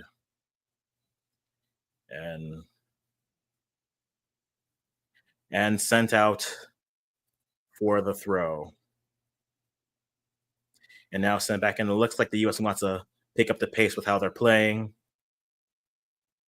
Chipped back over. And here we go. Yeah. Pulisic with an opportunity, but cleared back. Now can Tanny get to it? But cleared out by Matt Turner. But now here comes Alistair Johnston. Johnston with the band. We're gonna turn off this comment because I just can't. And played out. So here we are again, 41st minute, 1-1. Canada went up first. US equalizes. It's the game. It's turning into a fun game. Both teams looking to turn over and really capitalize on transition. We'll see what they're able to do. No foul given on the knockdown.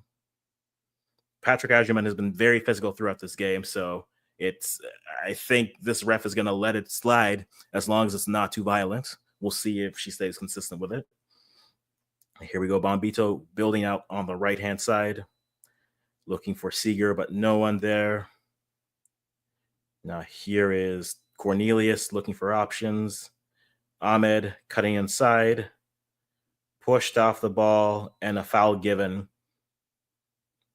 The U.S. a little bit frustrated with the ref, but we'll see. I don't think the ref has been bad. I don't think they've been off consistent, so we'll see how this looks as the game continues on. But Canada building up from the back here. 42nd minute. Here we go. Cornelius looking. Out to Johnston. Johnston looking. On to Bombito. Bombito bringing the ball up. Now sending it deep. And then here comes Tanny with the ball. Not played well. There's Jonathan David. I'm sorry. Ahmed plays it back. Played over the forward. And then here comes Johnson. Try to switch it over, but nothing. U.S. able to scramble and get bodies in tough spaces. Here comes Schwanyel sending it in. Nothing, and played out. Canada trying to knock at the door, but just not able to get to the door right now. But still 1-1. 43rd minute. Throw coming in for Johnson. It looks like it's going to be another deep throw from the now captain.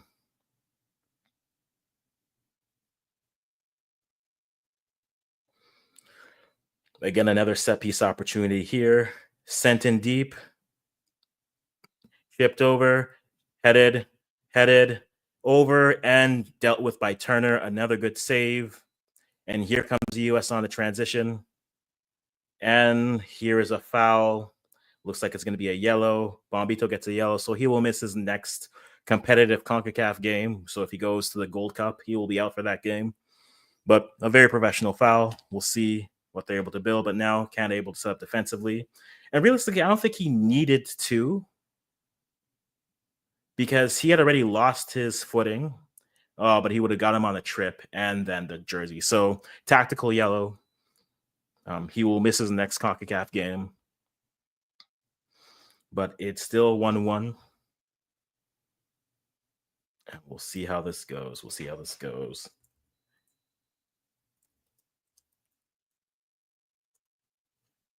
Alrighty.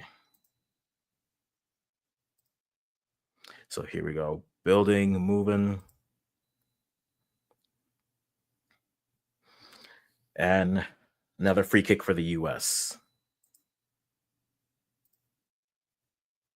It is sad. It is still on track so far. We'll see how it continues to progress. Free kick coming in.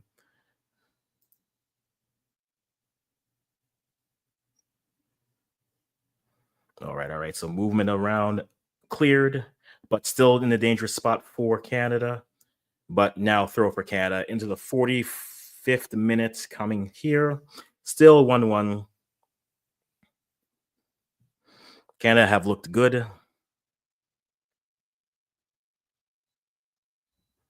But so have the U.S.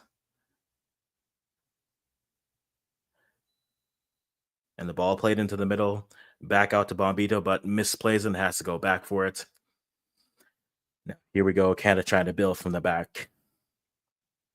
US trying to hit them in that mid press, staying a high enough line. But here comes Kone slipping through. David plays it out. Seager or Tejan chipping it. Nothing. The ref is letting them play unless she deems it a bit too physical. And throw to the US here. The ref is letting them play. Now, that sequence is something that's interesting. I think that Canada could take advantage of if they have a midfielder who's willing to eat that space. 3 minutes of additional time coming through, or 4 or 3, nobody knows anymore. 3 minutes of additional time. If Kone or Chouanière want to eat up that space, if they can get the ball in turn, I think they could put a lot of pressure on the sides and make them either have to continue to retreat or have to step up and create some pockets of space that Canada can take advantage of. But it's getting the ball in the midfield and turning and then attacking the space. But we'll see if they're able to do that. A fun game so far. Chipped overhead and chested out. Ali Ahmed, Kamikar Vickers with the chest out. Alistair Johnston coming in. It's another set piece. They are treating these like these are set pieces or free kicks. So a deep throw coming in. We'll see if they're able to convert here.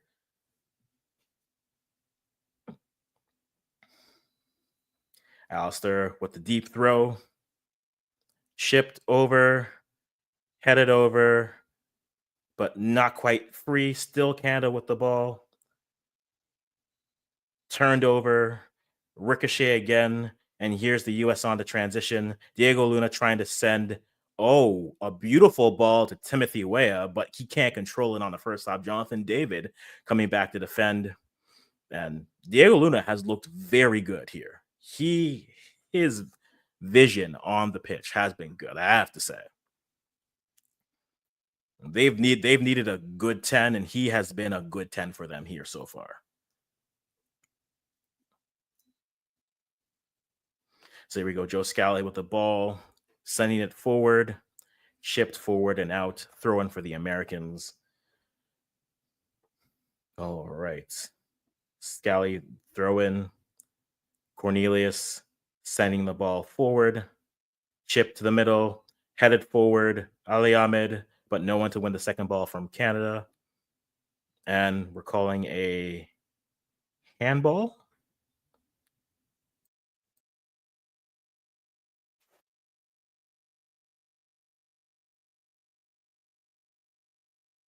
Another minute or so.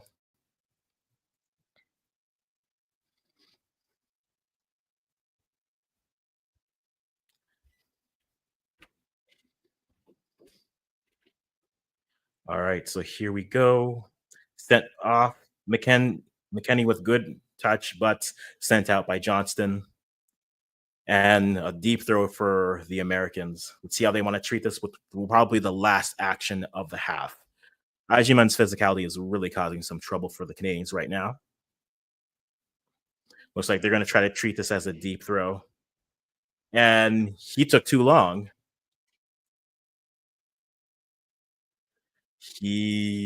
Okay. So here we are, guys. It's been a fun game so far. Yeah, Brampton represents. They're out there. They are out there. They are out there. All right. So it is 1-1. I'm saying bonus prediction is still sitting there. I think there are plenty of goals left in this game. This feels like your classic third place game where it's going to be a fun up and down barn burner of a matchup. Let's look at the stats here. We're using Google here for the stats. So let's take a look at what Google is telling us about the game here. I'm not sponsored by them, but if anyone wants to pay me, I'd appreciate it. All right. So the opportunities have been 4 shots for Canada, 1 on target, 2 saves, really. When you look at it, possession is 55-45 for the US, which matches up with what we saw. You have more passes for the US. They've had more possession, more passing accuracy as well. US, less fouls than Canada, though you could argue that the physicality has been up there. Only 2 yellow cards from each side. Moise Bombito picked one up, and then Joe Scally picked one up as well. No reds as well. 2 offsides And again, 2 corners to 1, 3 offsides there. Kenny Olusay in the 27th minute and Patrick Agyemang in the 35th minute. So both sides matching up. Honestly, Canada have looked better. The US have looked better. They've needed, I mean, we look at this, how they've set up. They're saying this is a 4-2-3-1 versus a 4-2-3-1. It really is more of a 4-4-2. But you see for Canada having Tajon on the pitch, what that gives you. He's a lot more active. He's been able to get behind the defense when they give him the opportunity. And cutting into the box looking for opportunities has looked great. That's what was missing versus Mexico. Conversely, when you look at the US, they needed a good Diego Luna. To me, has been the best player on the pitch. I know Weah had some good looks, but I think Luna's been the best American on the pitch. You could argue has been the best player on the pitch and how he's looked. His touch off the pass from Timothy Weah that then he leaves off to Agyemang for the goal that goes through Dane St. Clair. I mean, it's a great first touch. It's a great touch to calm the ball down. And then he almost sends in Timothy Weah on the transition off of a corner when he wins the ball. A beautiful ball through, but Weah's not able to control it. But both sides are fine playing an up and down game, right? And so the question is, who's going to be more lethal in the transition? The good chances are piling up for Canada. If you're a Canadian, the worry is they're creating these chances, but they have one shot on goal so far to show for it. And so it is a bit of a concern that they're creating. They've looked better, which is great, but a goal that goes through the goalkeeper, one block, this game could easily be 2-1 Canada. It could also easily be 2-2 overall. So I think this is the game that we were expecting. I think both sides were hoping to get this type of game in the semifinals. They didn't get it. Schwanyels looked good. I think the interesting thing to me, guys, make sure you leave your comments on what you've seen here, what changes you'd make in the game moving forward. It is all about how they're seeing. So when the U.S. has the ball, they are pushing, and I don't have a full 1v1 here set up, so I should have thought better with that. I know. So with the US, and we're gonna see if we can kind of show and kind of play around with this here, if this will let me. All right.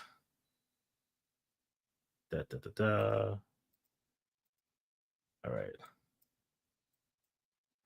I think with the US and how they're pressing, they're holding a high enough line where I think there is an opportunity for the Canadian midfield to move out. I think for the US, they're doing fine. For how they want to play this game, they're doing fine. They're hitting in a transition when they can. I'm a little bit concerned with how they're defending. They have been overloaded in the box too many times. And so for the US, I think if they get hemmed in, they will look hemmed in.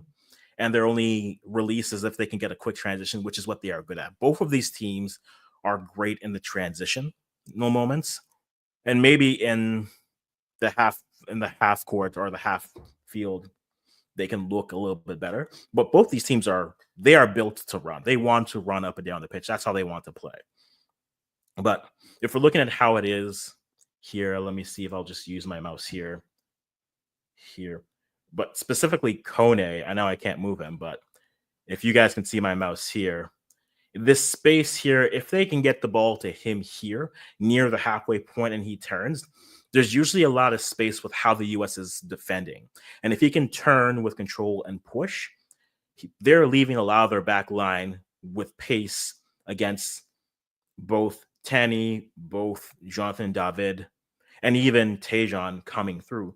So I think for Canada, if they can work it into the midfield and get the turn, they have an opportunity to really put pressure on them. And if you're the States, settle in and honestly settle and then pick your spots with transition and you'll have opportunities. I think there are plenty of goals left in this game. How many? I'd say maybe I want to say there's 3 more goals left in this game. How it's going, especially just based off of the response. Canada wasn't able to really build off of it. 8 minutes later, they went through. So for me, it's about the midfield in this game. If they can get there, and conversely, Pulisic hasn't been too present in this game, but I think Diego Luna has been the standout for me in this first half. What I've seen, no Alfonso Davies hasn't been too bad. I think Seager got flipped around with on the goal where he's defending and tries to go in, but then he gets flipped and doesn't flip his hips enough. And at that point, then there's a lane for the pass again. Weah with a great pass, Luna with a great touch, then sends it over to Ajiman. Ajiman scores. It's 1-1.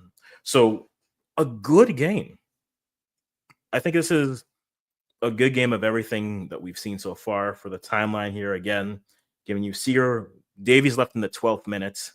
He took a knock from Ajuman after he took another knock from no, it was Ajuman twice. And so he came out, and then the 27th minute, Tani Aloisi with a goal off a header assist from Jonathan David.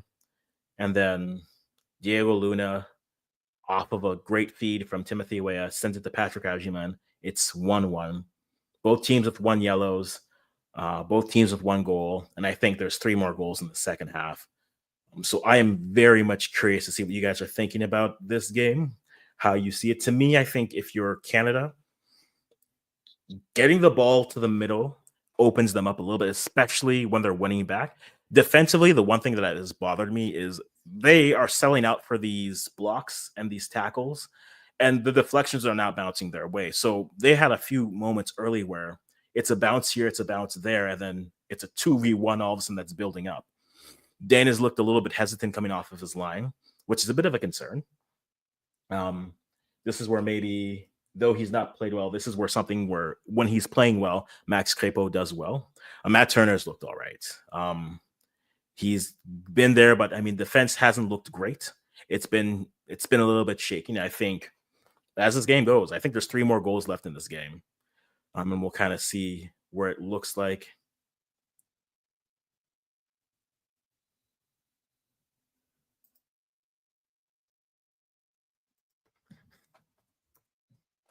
So we'll see what it looks like and how it progresses. But right now, um, I think this is the game I was expecting. I said 2-1. I think there's more goals in this game, how it's progressing, and we'll kind of wait and see how it goes through. Guys, let me know, what are you liking so far? What aren't you liking? Do you change your score predictions if you haven't given one already? If you did give one already, if you haven't given one already, what's your score prediction here? And then we'll kind of go from here. And let me just rest this voice.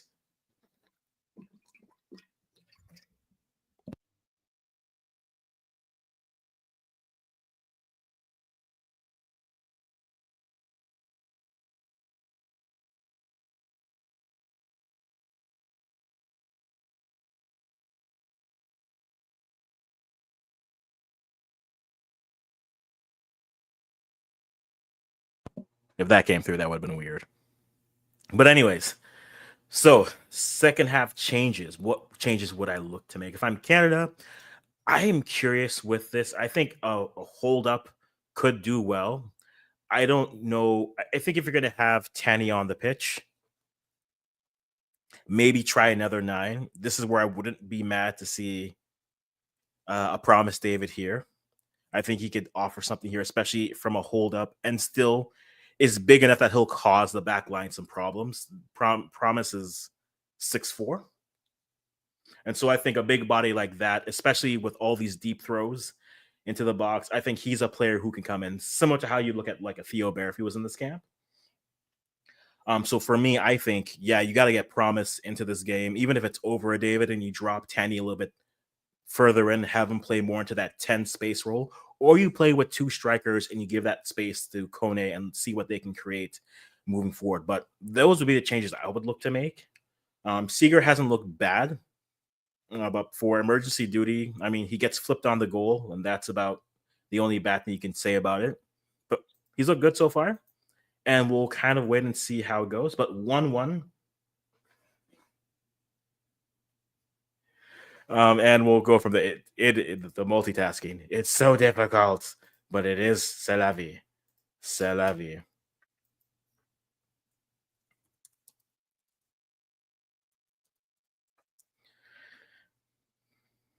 Awesome. Already. So we have still building.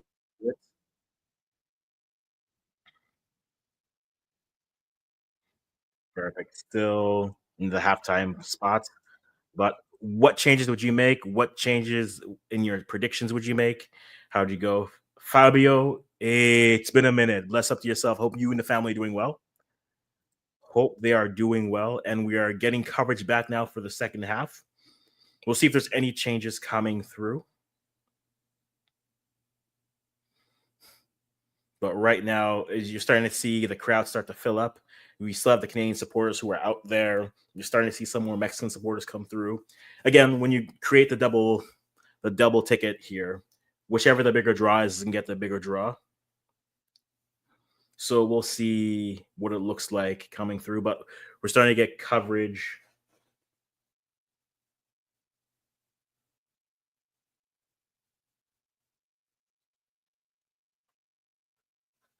We'll see how we go.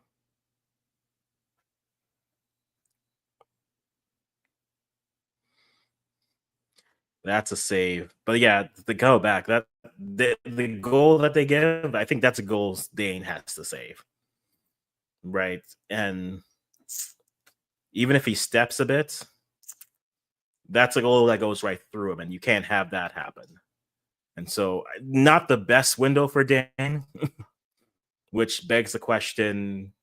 And I said this in my recap: Canada is on the verge of being in that uncomfortable conversation with that we were making fun of the U.S. with in the last few years, where who is their goalie? And now Canada might be in that situation where no one's playing well. So I guess Owen Goodman, you are our only.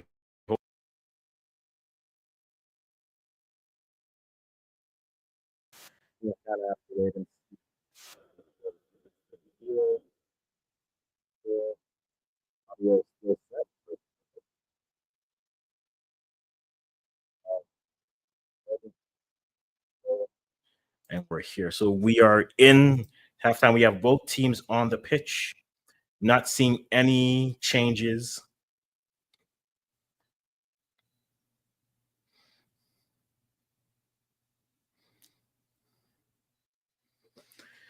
I'm not seeing any changes from either side right now. We'll see.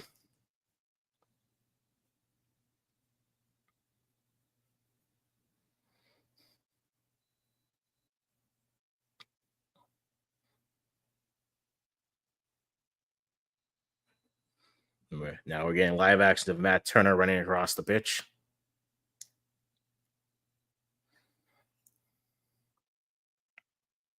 But I think both goalkeepers haven't been bad, but I think they can be had. So I think there's 3 goals left in this game, and we'll kind of wait and see who concedes more. But Canada are on the pitch, ready to go. I wonder when they decide to make when they decide to when they decide to make changes. Canada down to 4 changes again because of the injury to Alfonso Davies. We'll have to wait to see how serious it is. I think it was more precautionary than anything, but we'll have to wait and see. But I think if they can get the ball, if you're Canada, if they can get the ball into the midfield, they have an opportunity to really put pressure on this side.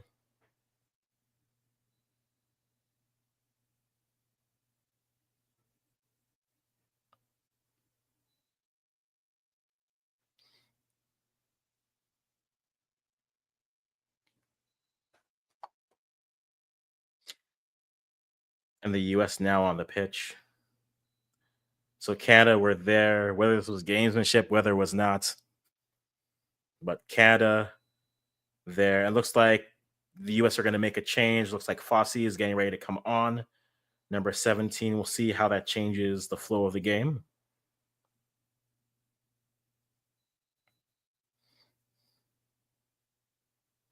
We'll see who he's coming on for. Ajiman's still on. So both goal scorers are still on the pitch here. And we'll wait and see. So they have kicked off on this broadcast, but we're We're still a wee bit behind. So Joe Scally off for Fossey over there. So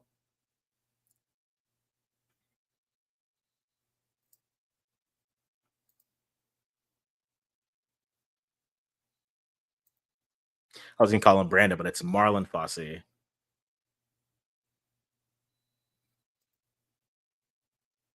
So the US getting ready, they're yellow.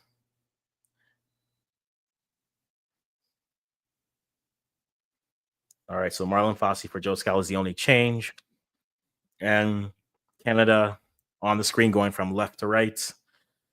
If you're watching, or if you aren't watching, but let's see how they are. So Canada building up from the back.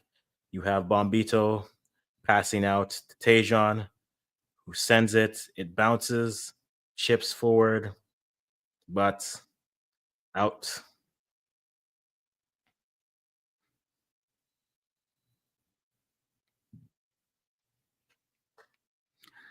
So ball sent forward, and second ball one, headed forward, but one back by the US, and a US throw coming, and the ball coming out. Christian Pulisic trying to get more involved, but right now,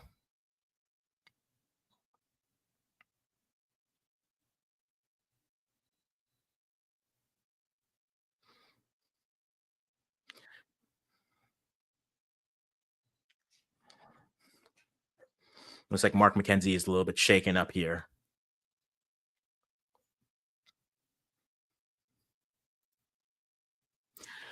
All right, so it looks like we have Mark McKenzie, who is injured here.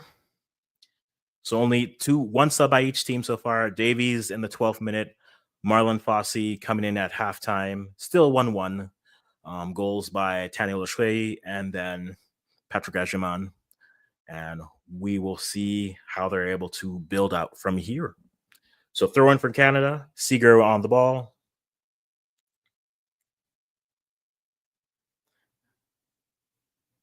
Chipped forward, headed in a direction.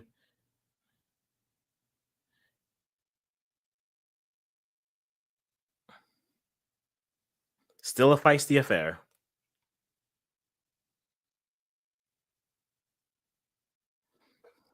Now sent back to Cornelius.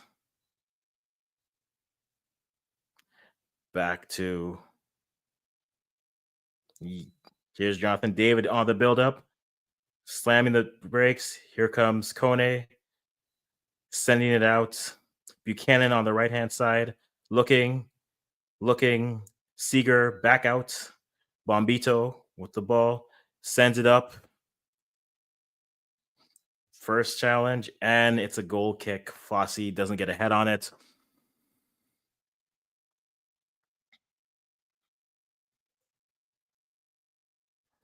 All right. So USA building from the back. Jonathan David trying to apply some pressure, but nothing yet. Matt Turner trying to progress, trying to trigger this press, see how them move. Now here it comes. Ball sent out wide, sent forward, but one back by Canada, sent forward, shipped forward, but bad pass. Not enough on it, but they still get it back. Back out wide. There's Alistair Johnston with the ball. Muscled off. Bombito, Cornelius. No, that was Kone. Cornelius now to Bombito. Bombito switching it over. David with the ball, but too heavy on the touch. One back by Luna. Turned over. Here we go. There's the ball sent in. David sending it over. Tripped. Are they giving a penalty? Are they giving a penalty?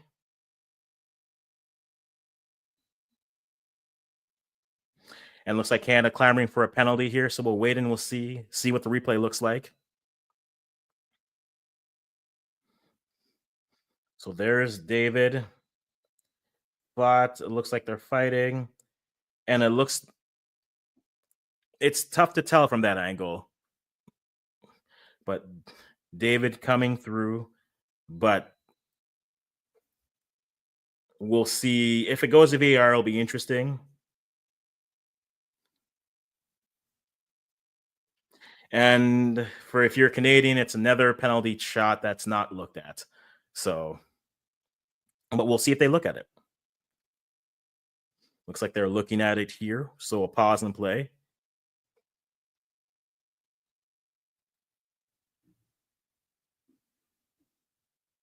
All right, so we have a delay here that where they're looking at it.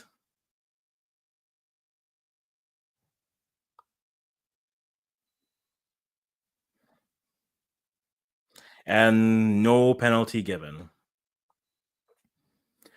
So Canada again appealing for a penalty and again on deaf ears. So the US building from the back.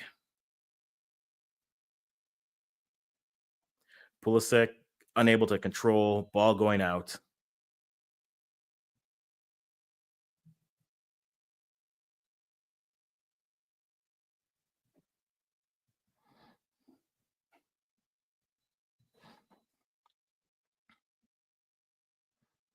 So here we go. Canada with a deep throw, but one back by the US.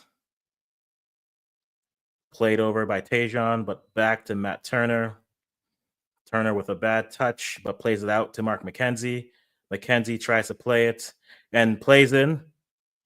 And you do not get a better shot than that. It's offsides. But Tanny with a golden opportunity off of deflection and skies it over the net.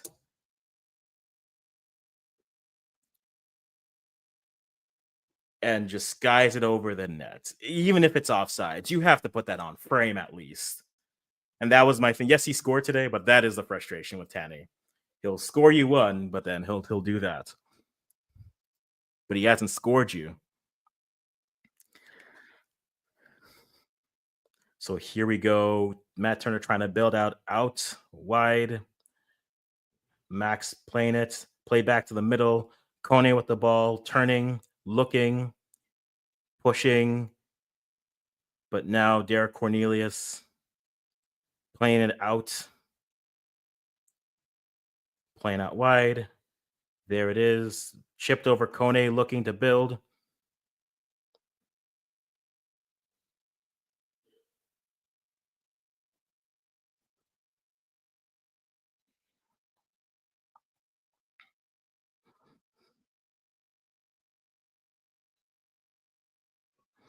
So foul on Kone. Ball played back. Now there's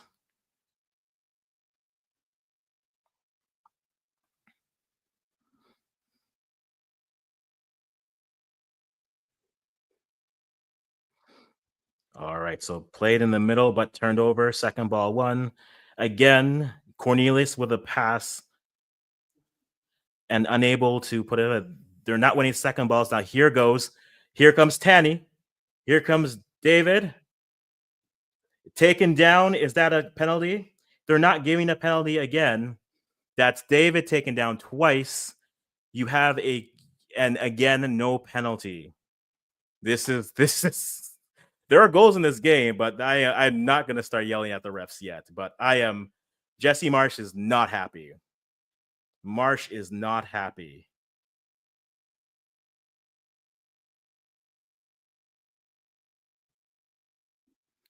David did not.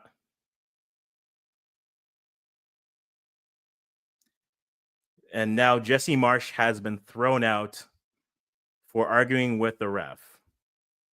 So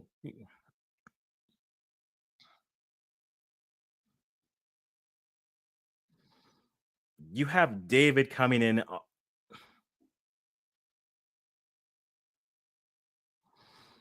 He's standing up for his team, which is fine, but David goes down. Like, unfortunately for him, and this is on him, he goes down. This ref is not having it.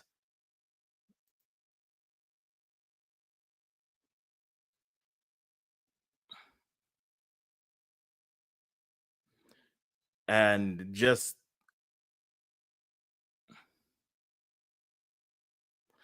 a tough sequence. I think there's maybe a chance on the first one. The second one, he trips over his feet.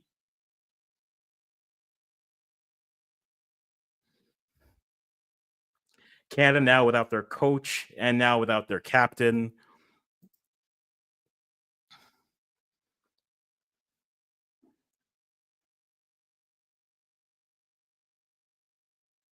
Canadians are not happy, but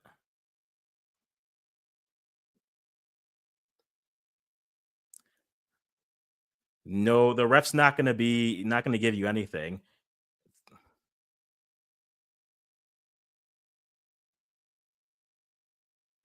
So the story of the game is who's not here for Canada right now.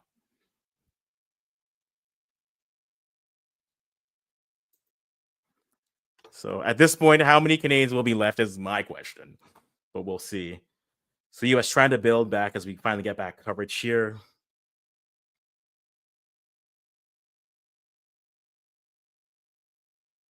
But the U.S. here, Canada need to gain some composure here and see what they can build. But they got to be mature and see this game through here. But no coach for Canada. Davies leaves. And what, does Paul Saltieri take over now? Or who takes over? Now here comes Canada building down the right. Seager with space. Sent forward. It looks like it's going to be a corner for Canada. The best way to respond to this is score a goal. So Biello takes over as the head man now. Canada's just losing things at this point. So hey, the best way to respond here is to score a goal and not overly celebrate this. So here we have another set piece. Here we go. Mathieu showing out over it. Sends it on. Missed by everyone. But now here we go. Kone sending it back to Ahmed. Back to Johnson. But now here we go. Ball sent over. And now looks like they're going to reset here and look better. Now Dane St. Clair sending it back. To who, to where, for what. And a bad pass by Matt Turner. Canada looking to transition this quickly. Here they are, passing through, but unable, losing it in the midfield. One back by Cornelius. Cornelius looking, sending it out. Chipped over. Carter Vickers heads it away. It's been a game. Whatever you've been looking for, it's been there. We've got reds, we got yellows, we got goals. I still think 3 more goals left in this game.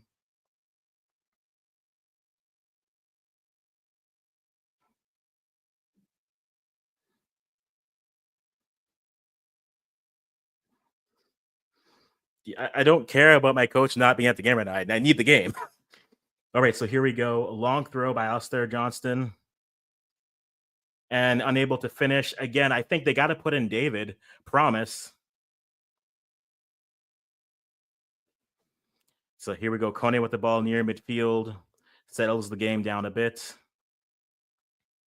Allows his team to get reset. Now sends it over. Tejan with the ball. Keeps it inside on the right-hand side. Tejan attacking. Looking. Turns, but unable to get past. But chip back over to Tejan.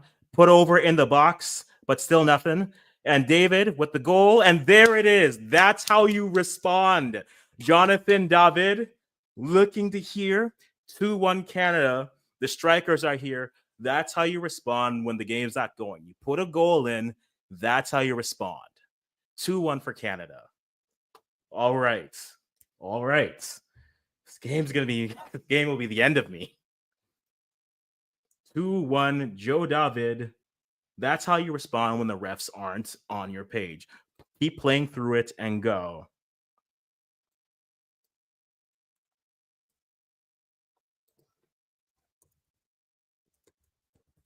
But bad defending,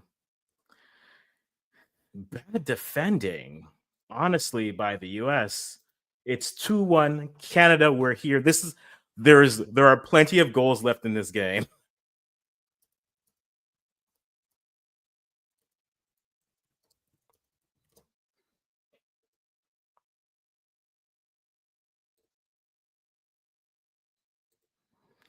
Great turn. You want your best players to show up, and he finally does.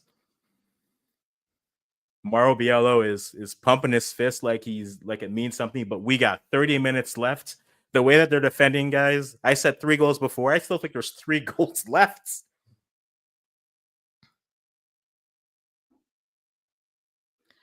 Canada trying to turn up the physicality here, but no foul given. It's going to be a physical game. The refs are going to let them play. And so if that's the game, just play through until you hear a whistle. 2-1 for Canada. Jonathan David with the go-ahead goal here. And Canada has a player that's down who was bodied through. They're going to let them play. It's going to be a physical game.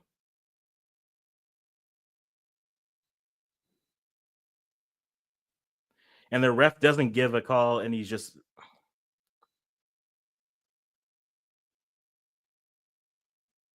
This is...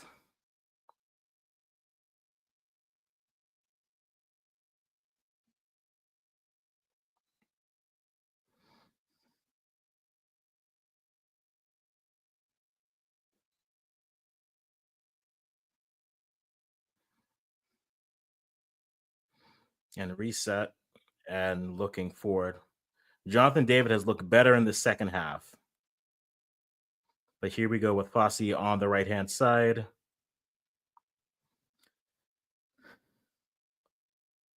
Canada got to keep their composure. The U.S. just has to be patient in their building. They can pass through this Canada team right now. But here's Canada. Buchanan with the ball. No call for appeal for a hand, nothing. And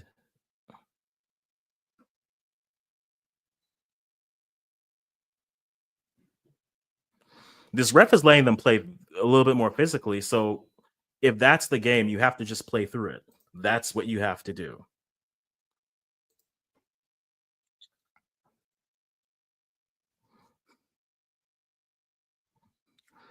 So 2-1 Canada. We're in the 63rd minute. Ball chipped ahead forward. Headed down. Brought back in. No one in the midfield to really win it back. So let's see if Tanny can put any type of pressure. And we'll see. U.S. building from the back here.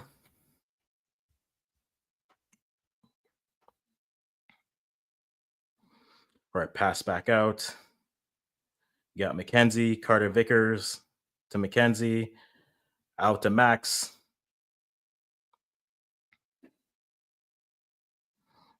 Ball played into the middle. Chested down by Ajiman. Luna physical someone off. Timothy Weah in the middle. Tries to chip through. Ajiman puts in Pulisic. And now a foul given in a dangerous spot for the U.S.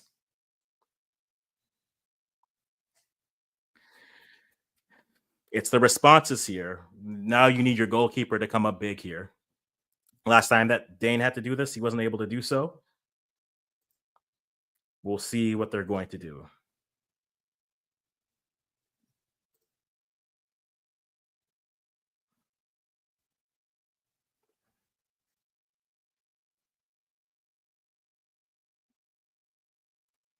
So here we go. Free kick to the left.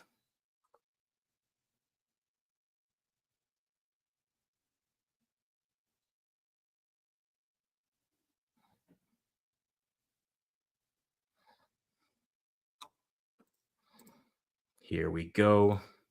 Looks like Pulisic is going to try to take this on. Dane has to come up with a save here because it's going to be direct.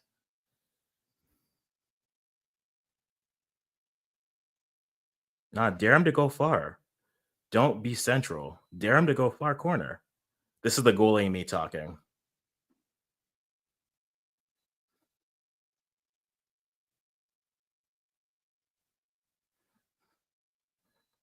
All right, so here's Pulisic. This would be... And just a poor kick from Christian. Deflected.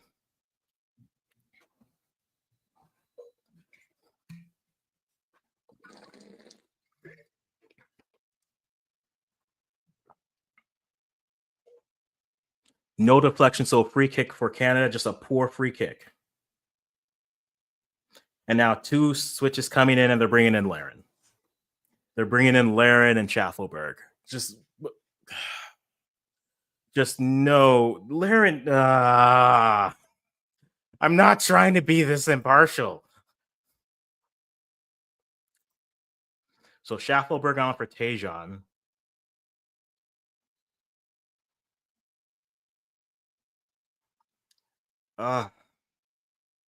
It's just such a. That's not the move.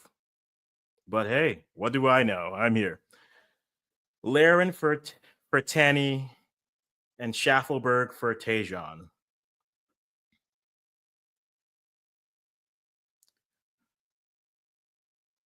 Ahmed looking, searching, chips it over, deflected, and now you have a transition.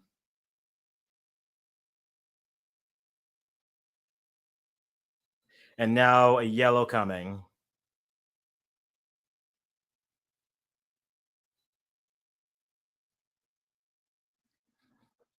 A bad pass.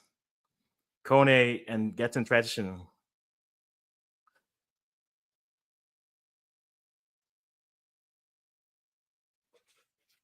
Tactical foul. So another yellow for Canada.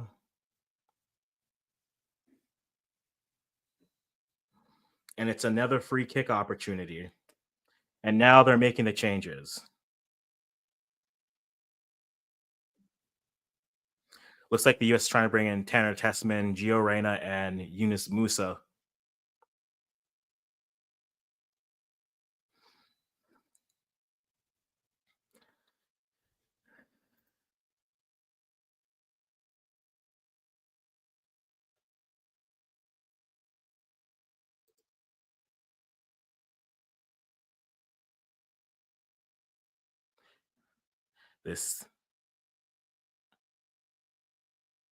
I agree, Steph. I agree. Oh, they have to.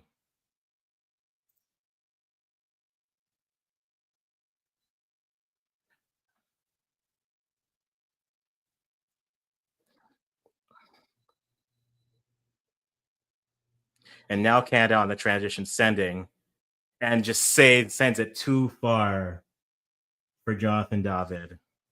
And now Johnston is down. So for people who, if you're Canadian and you weren't worried about what you call it, you weren't worried about fullback depth. Where is your fullback depth? Where are they?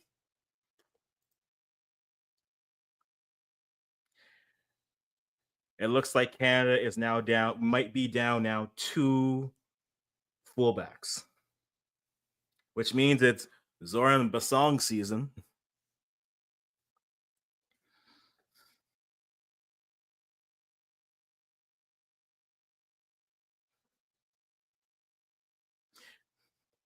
But the U.S., interestingly, giving 70 minutes, but taking off the 3 big horses. So McKennie out.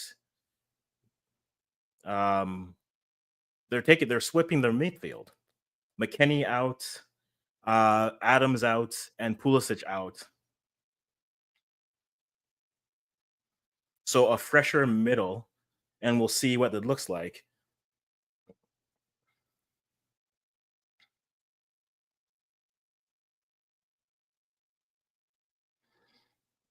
But no left back now. So this looks like Alistair is saying he's all right.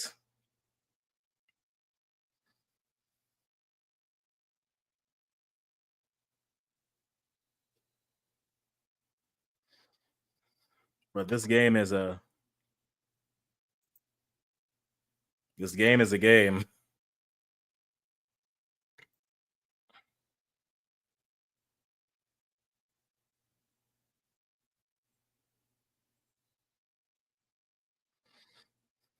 Alistair Johnson looking like he's all right to continue, but you got to watch that.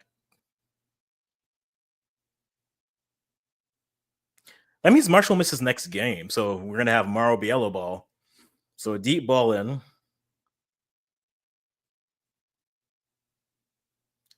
Bombito playing it to Schaffelberg.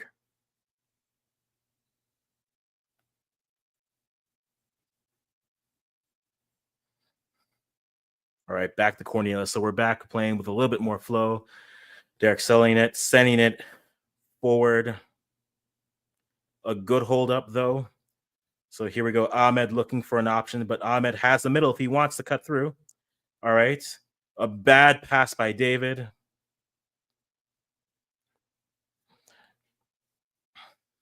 They need a little bit more creativity in that final third.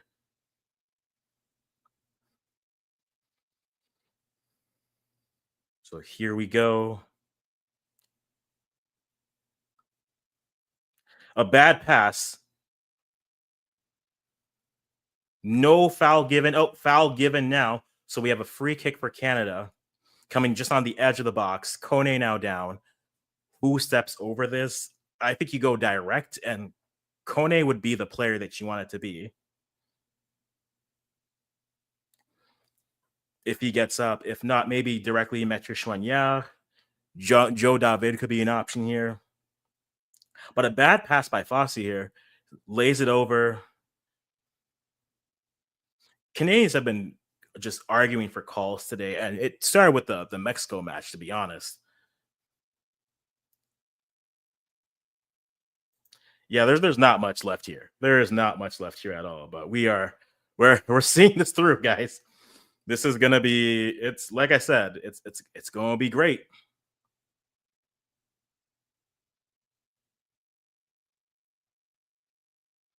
All right, so who's over this ball here? Ali Ahmed's over this ball. If he goes direct, it could be an interesting. Sends it right into the wall. Ahmed looking for options now. Plays out wide. Chips it in to Schaffelberg. Chips it, crosses over, nothing. Seager passes out wide. You have Kyle Aaron. Chips it forward and cleared out again. Ajiman unable to get it, but looks like another free kick coming. Ajiman with the physicality.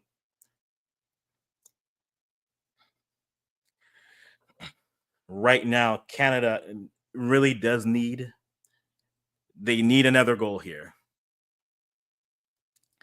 Shields himself, gets himself in between the ball and him and the player. And so now here we go. A lot of fouls in this game.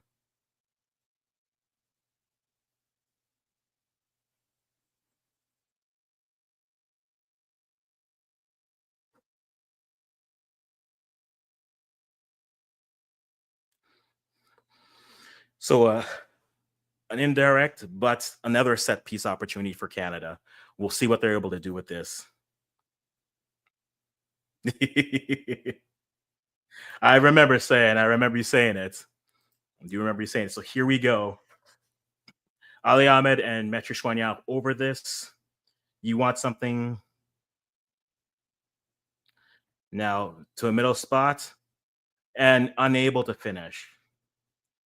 Bombito unable to get to it.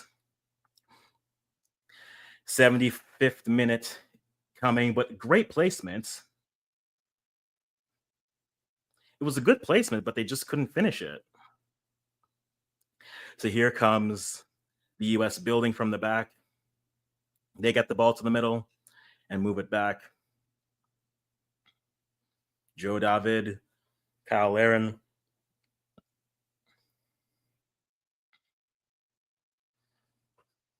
Building out to the right. Carter Vickers sending it out. Fosse back out to Carter Vickers. Vickers looking to play it, loses it, leaves it for Turner. Back to Carter Vickers. We are in this game. Trying to keep the ball off, but just tries to send it forward. Timothy Weah switching it back, trying to trigger, but still nothing. Canada seemingly trying to keep them pinned in with no real answers for the US moving the ball forward, but let's see what they're able to do. So looks like that's Gio. Sent forward. And Johnston to Schaffelberg. Tries to chip it forward. Headed forward. Back. Here, Schwanyang misplays it, and now here's a transition opportunity. Another unable to get to it. Played back to Johnston. Played back to St. Clair. Now here is the ball sent to the middle.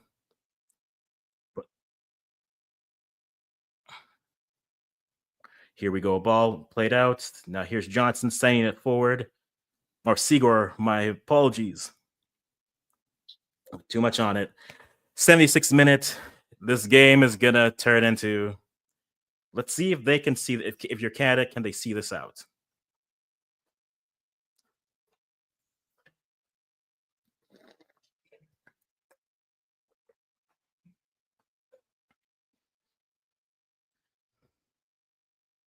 Here we go. Build back. Carter Vickers now looking. Progressive Canada, making the U.S. just unable to really build it.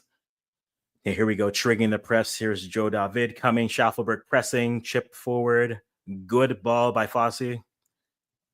Gio with the ball. Plays back. Reyna looking good in the middle. Chips it forward. No foul on the turnaround. Sends it forward. Headed forward. Headed again. And a foul coming against Fossey. Into the 78th-ish minute. Still 2-1 for Canada.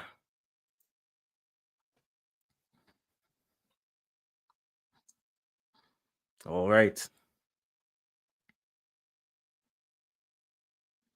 So here we ball switched over. Ahmed almost getting to it first, but it's a throw for the U.S.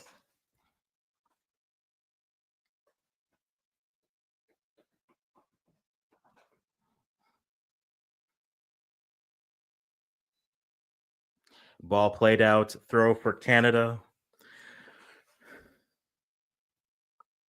They've looked the better side in the second half, though the U.S. have been dangerous. Canada have looked the better side. Seagor on the ball. Over top, throw from Laren.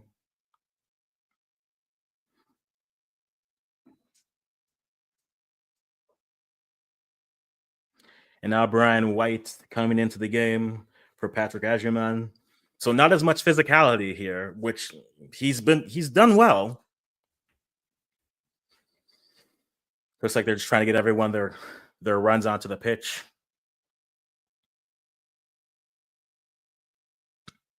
We're starting to see the stands start to fill up here. Here we go. Deep throw. Alistair Johnson again. Headed right back. Another opportunity here for Canada.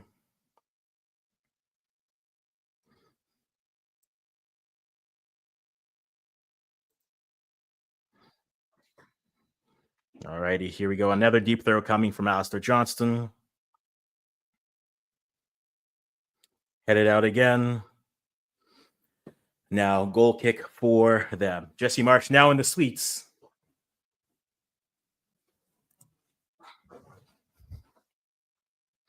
Now in the suite, so now the ball out. Gio Reyna now with the ball, looking for opportunities. Deep for Gio. Tessaman looking. Diego Luna trying to cut back, find it. Some players. Nothing there. Joe David still putting some pressure on. Carter Vickers playing it out. The Fossey, Carter Vickers to McKenzie.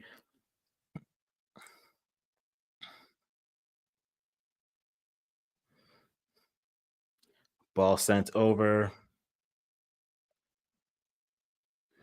Here we go. Schaffelberg getting out wide.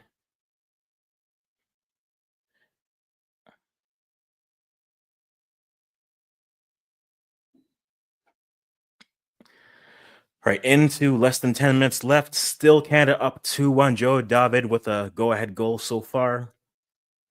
There were so many stories of this match. Here comes Diego Luna trying to create something. Here we go, pushed forward.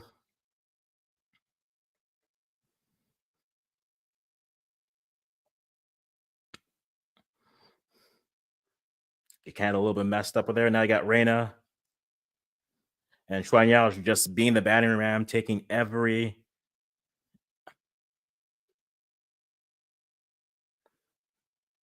Testament back to Reyna. Luna tries to go back and tries to take out Seager, and it's a foul.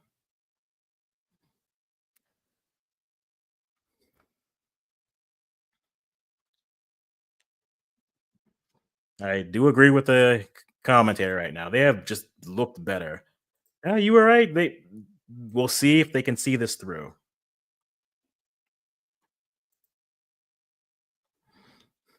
Pena taking a breather here. I mean, in his defense, he's taken 3 shots right to his midsection in consecutive sequences. So this man, let him catch his breath.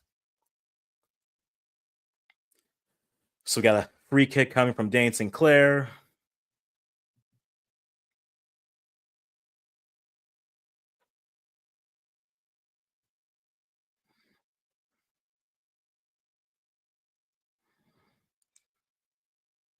All right, so deep throw in from the U.S. coming in. Carter Vickers playing it out to Fossey.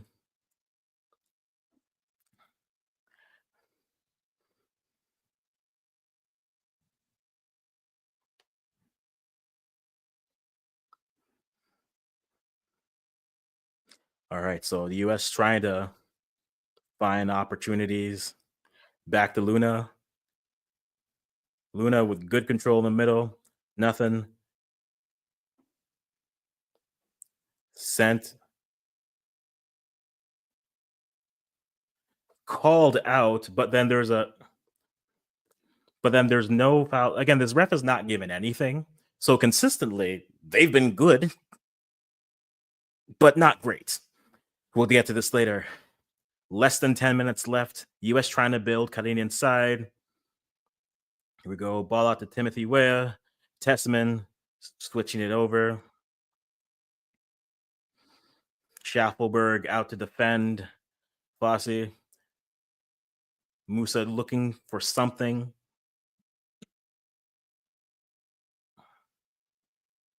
Here we go. Mark McKenzie playing the ball to the middle, able to find Reyna. Timothy Weah looking and ball out again. But Canada's looking good defensively so far. I mean, if there's anyone who knows how to get them to defend well, I'm not going to jinx anything. Not going to say it. But Bossy with the ball. Johnston puts it out. And won by Johnston again. Johnson does deserve his credit having to switch over to the left. He has done a good job.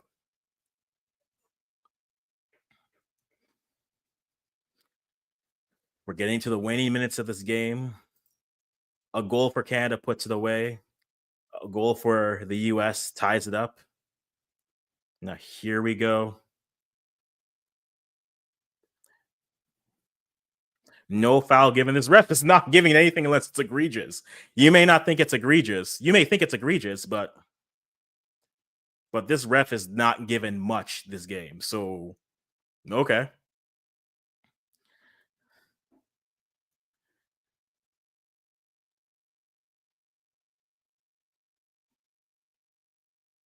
Brian White gets the foul call, direct free kick. Does Cornelius pick up a yellow? He doesn't. So into the 85th, going to the 86th minute, still nothing.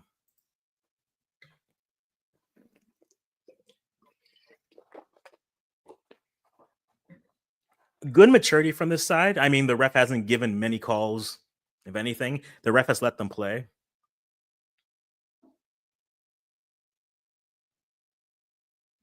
And it's offside. Luna has an opportunity to, but nope, it goes for a corner.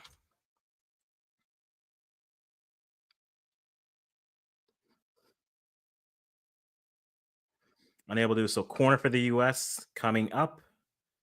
Ooh, we are breathing heavy here, guys. We are breathing heavy. Skimmed over, nothing. The US looking decent on these set pieces. But now you have Stacchio and Osorio coming in for Squagnare. This is Moro, this is so uninspiring. Really? This is, you know what? I'm not even gonna do this.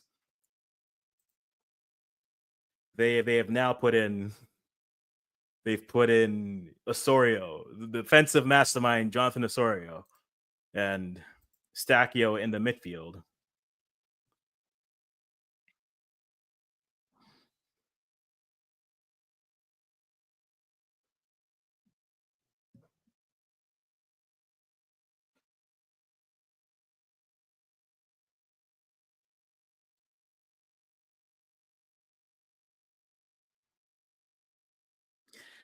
Stack having to have a leadership moment for not being pushed off. So this is interesting. So Stacchio for Schwangau, okay. And then Ali Ahmed for Jonathan Osorio. I don't like this. So now the ref is trying to get a hold of this game. You can't do that when you haven't had a hold of this game to begin with.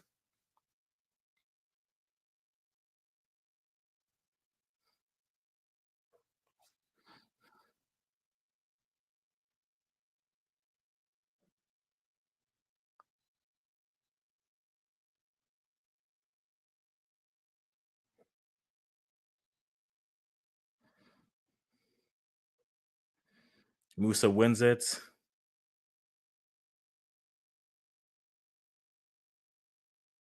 And a throw for Canada. We're in the 88th, going to the 89th minutes. If you've been holding your breath for this game, you're going to hold your breath for this game. A lot of frustration on both sides.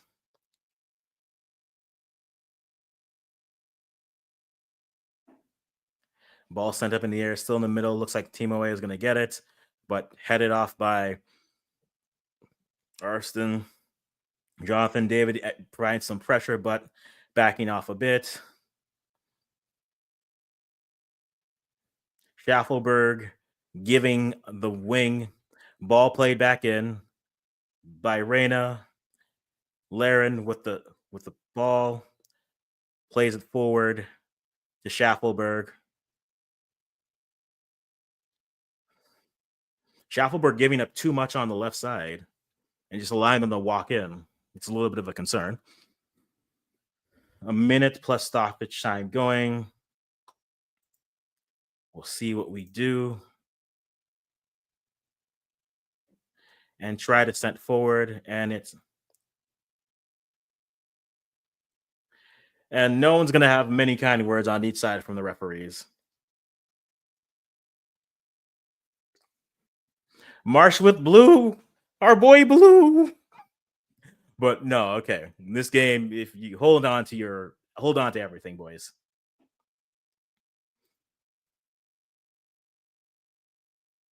Testman playing it back now. Playing it out wide. Osorio. Again, I ask, why is Osorio your defensive choice? Why not play another?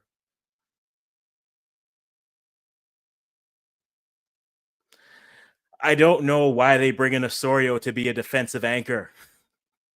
That's not what he does. But hey, here we go. Corner coming up for the US. We're into the 90th minute.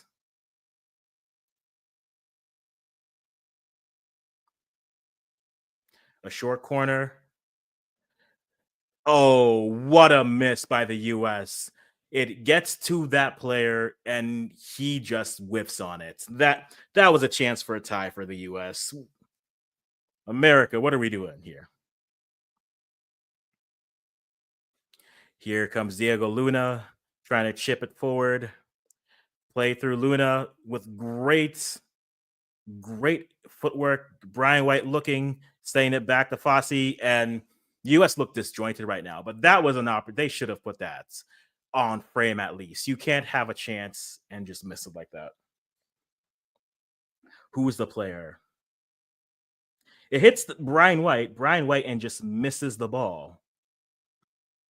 Bombito with good defending, but Brian White, 5 minutes of additional time.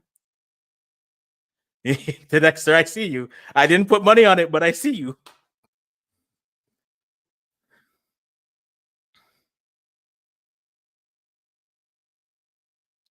So 5 minutes of additional time.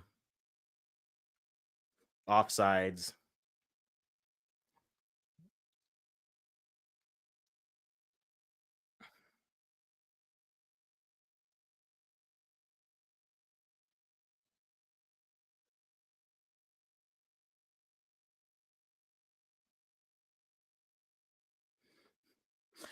Johnston now with the dark arts of it. Now here we go. Dying minutes of this game. Canada has to see this through. Do they have the maturity that they've learned against Uruguay?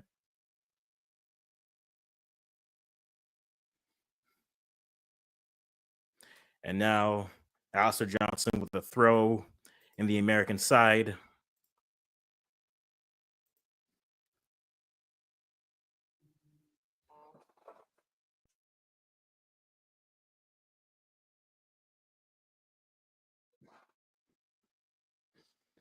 Another throw in for Canada.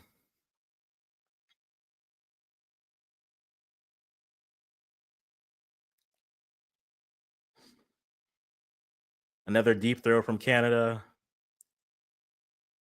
Ball's clear by Fossey. Looking, but White gets ahead to it. Luna, can he control it? Another Canada throw. And the ball played in. Played back. Diego Luna, I think, if you're the American, has been a good bright spot for this side.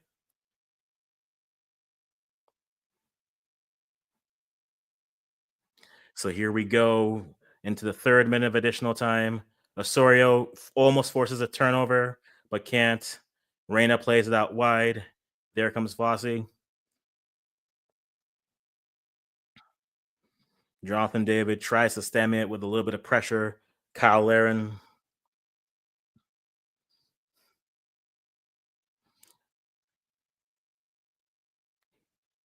Here we go, back out from the U.S., pushing it a little bit deeper in. There's Fossey. Schaffelberg making him go inside.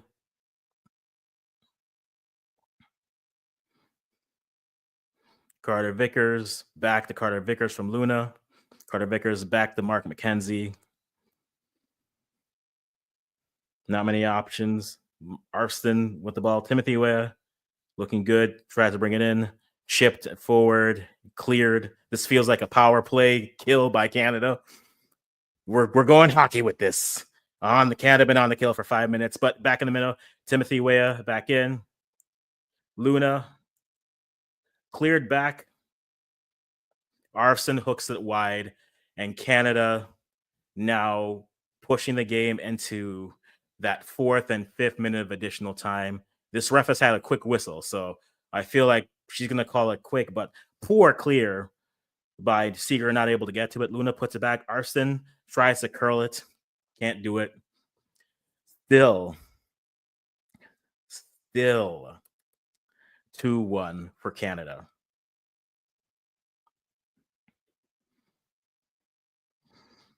Jesse Marsh with Kevin Blue just enjoying the sweets here. Into the 5th minute. Time is going.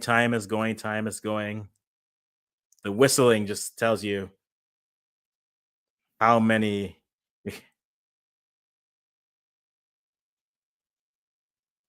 And a foul given. It looks like Canada's going to try to see this game out. Now I'm just cheating, and I'm just going through screens. I'm cheating now. Guys, thanks for everyone who's been here, by the way. I do appreciate you guys here. If you haven't already, hit a like, subscribe, comment. We'll have a recap of this a little bit afterwards. And then at the end of this coming week, we're going to have something on all the African World Cup qualifiers. So be on the lookout for that. But here we go. Time is pushing. Is this I'm not Marvel, but is this the dagger? It's not. Dane St. Clair ready to send it. We're into the 5th minute. Sends it out wide. Canada with a throw.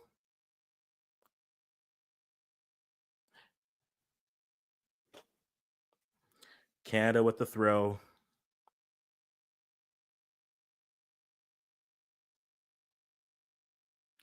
Here's Canada with the throw.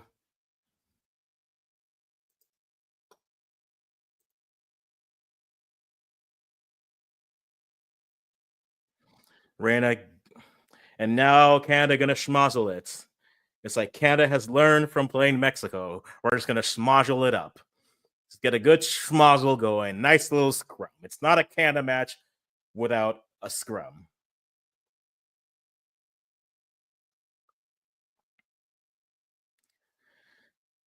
And this commentator keeps calling him Kona, and it is just killing my soul.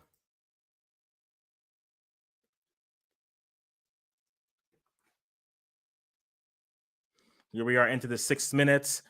Every Canadian is asking the ref to end the stream.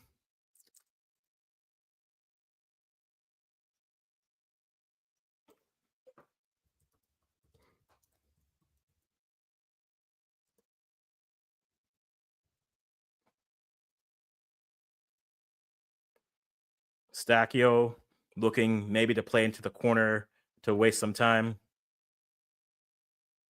David comes over it now. Plays it to Schaffelberg. Plays it to Kyle Laren. Laren to the corner. And that is the game.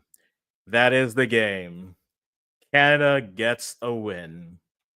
A big win for them.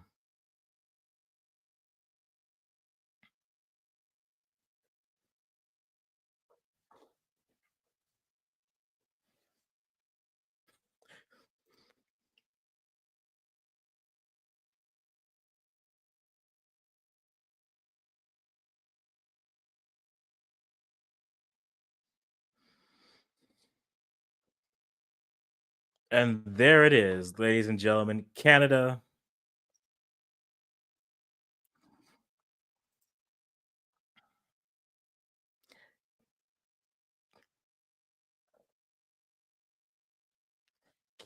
winning third. To Dexter, this will be a terrifying 25%. Yeah, 25% on that. 20% on that, they say. So Canada wins this 2-1. Ted Exler here, just beating his chest, saying, "I told you." Roll up to the comments, Ted. I'm gonna put it up. There it is, Ted Exler. There it is. Okay, you called it. Well done, sir. Well done. I said, I don't even remember what I said. I think I said 2-1 or 3-1. I'm gonna assume I said 3-1, and I'll rewatch and I'll see if I was right or not. But a gutsy win from Canada. I think they needed this win more. I think if you are, let's look at these stats here. Let's pull these stats up here. Game is done, and they're playing Drake. They're playing Drake. It's like I get it, but now's not the time. There's a time and place. That is not the time nor the place. Okay. Davies on the pitch looks like he's moving well. So that's good. But third place for Canada, I think they needed. It's not the trophy they wanted, but they at least can come back and have something that shows the work that they've done. It's not going to be the thing, but at least it's, hey, look at what they did. They are still a side that's improving. And let's go talk about some of these stats that we see here. So let's go back to Google real quick. Overall, for what we have, overall, 8 shots for Canada, 5 for the US, 2 on target, 4 for Canada. 60-40 possession. Canada was just more effective in the transition. And I think, as I said earlier, it'll be curious to see which side will concede possession and try to play that style of game to win. And they did it well. Canada were able to be more Canada, Mexico'd the US is Canada, if that makes sense, based off their last game. Passing accuracy is there. Fouls, 13 Canadian fouls to 18 American fouls, 2 yellows, 1 red. 3 corners each for each side. But overall, a good, hard-fought win for Canada. Jonathan David gets the winner in the 59th minute off a good feed from Ali Ahmed. So there it is.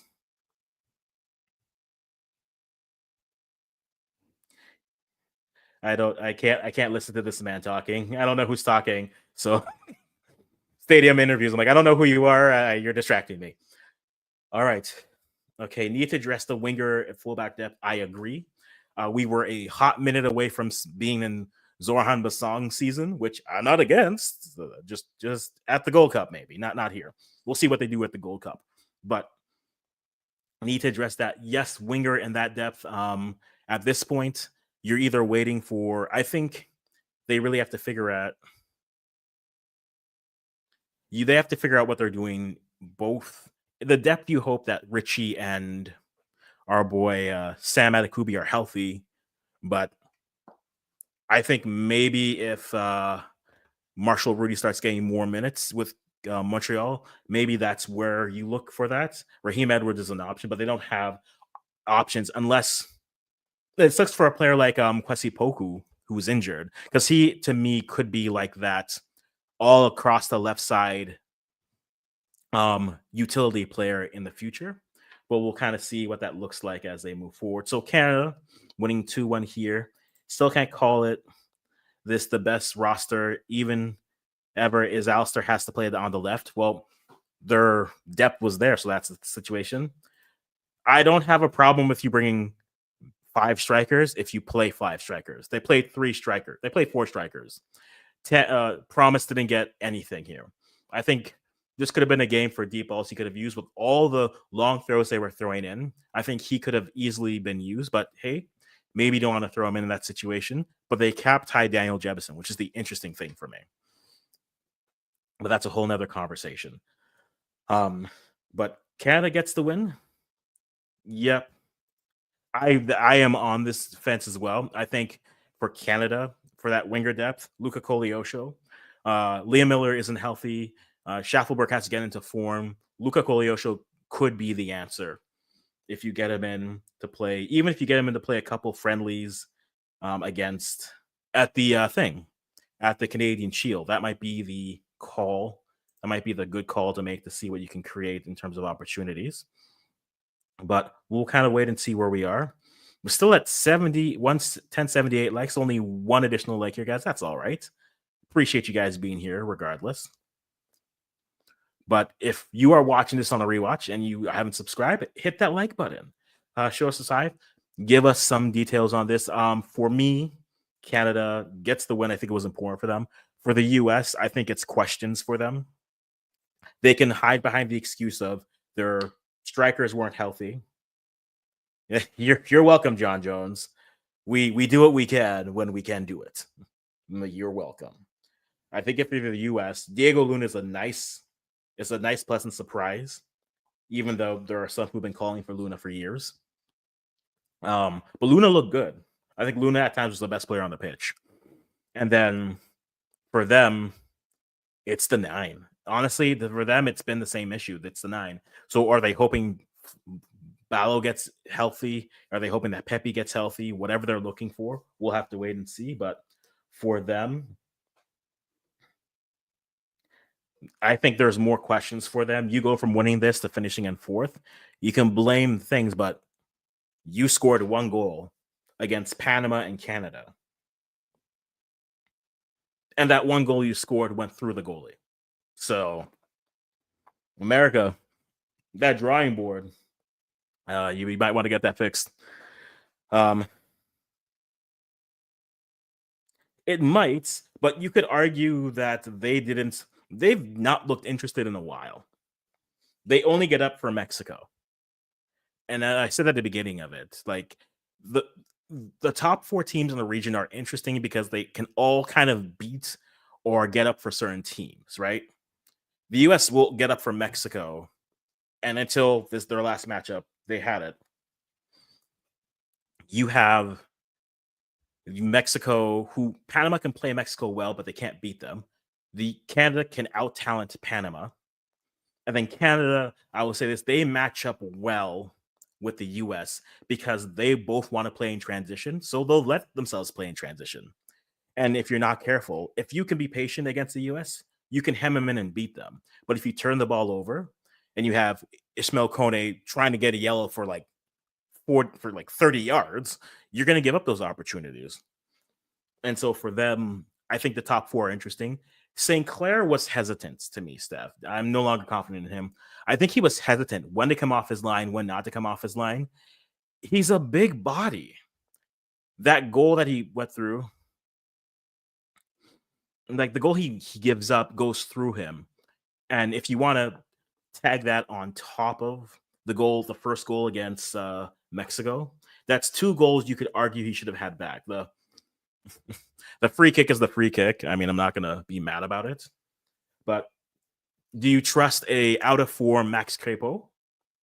Or do you go through? I think Crepeau plays better for Canada. I think he's learned to.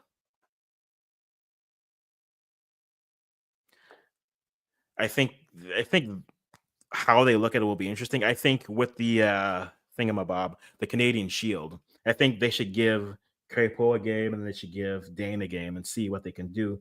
But those are two good games. We're playing Ukraine and Cote d'Ivoire. Those are two sides that will create something. Oh, agreed. Well, I think they're roasting him for this goal. Maybe not the first one. The first one, you can argue maybe he goes down.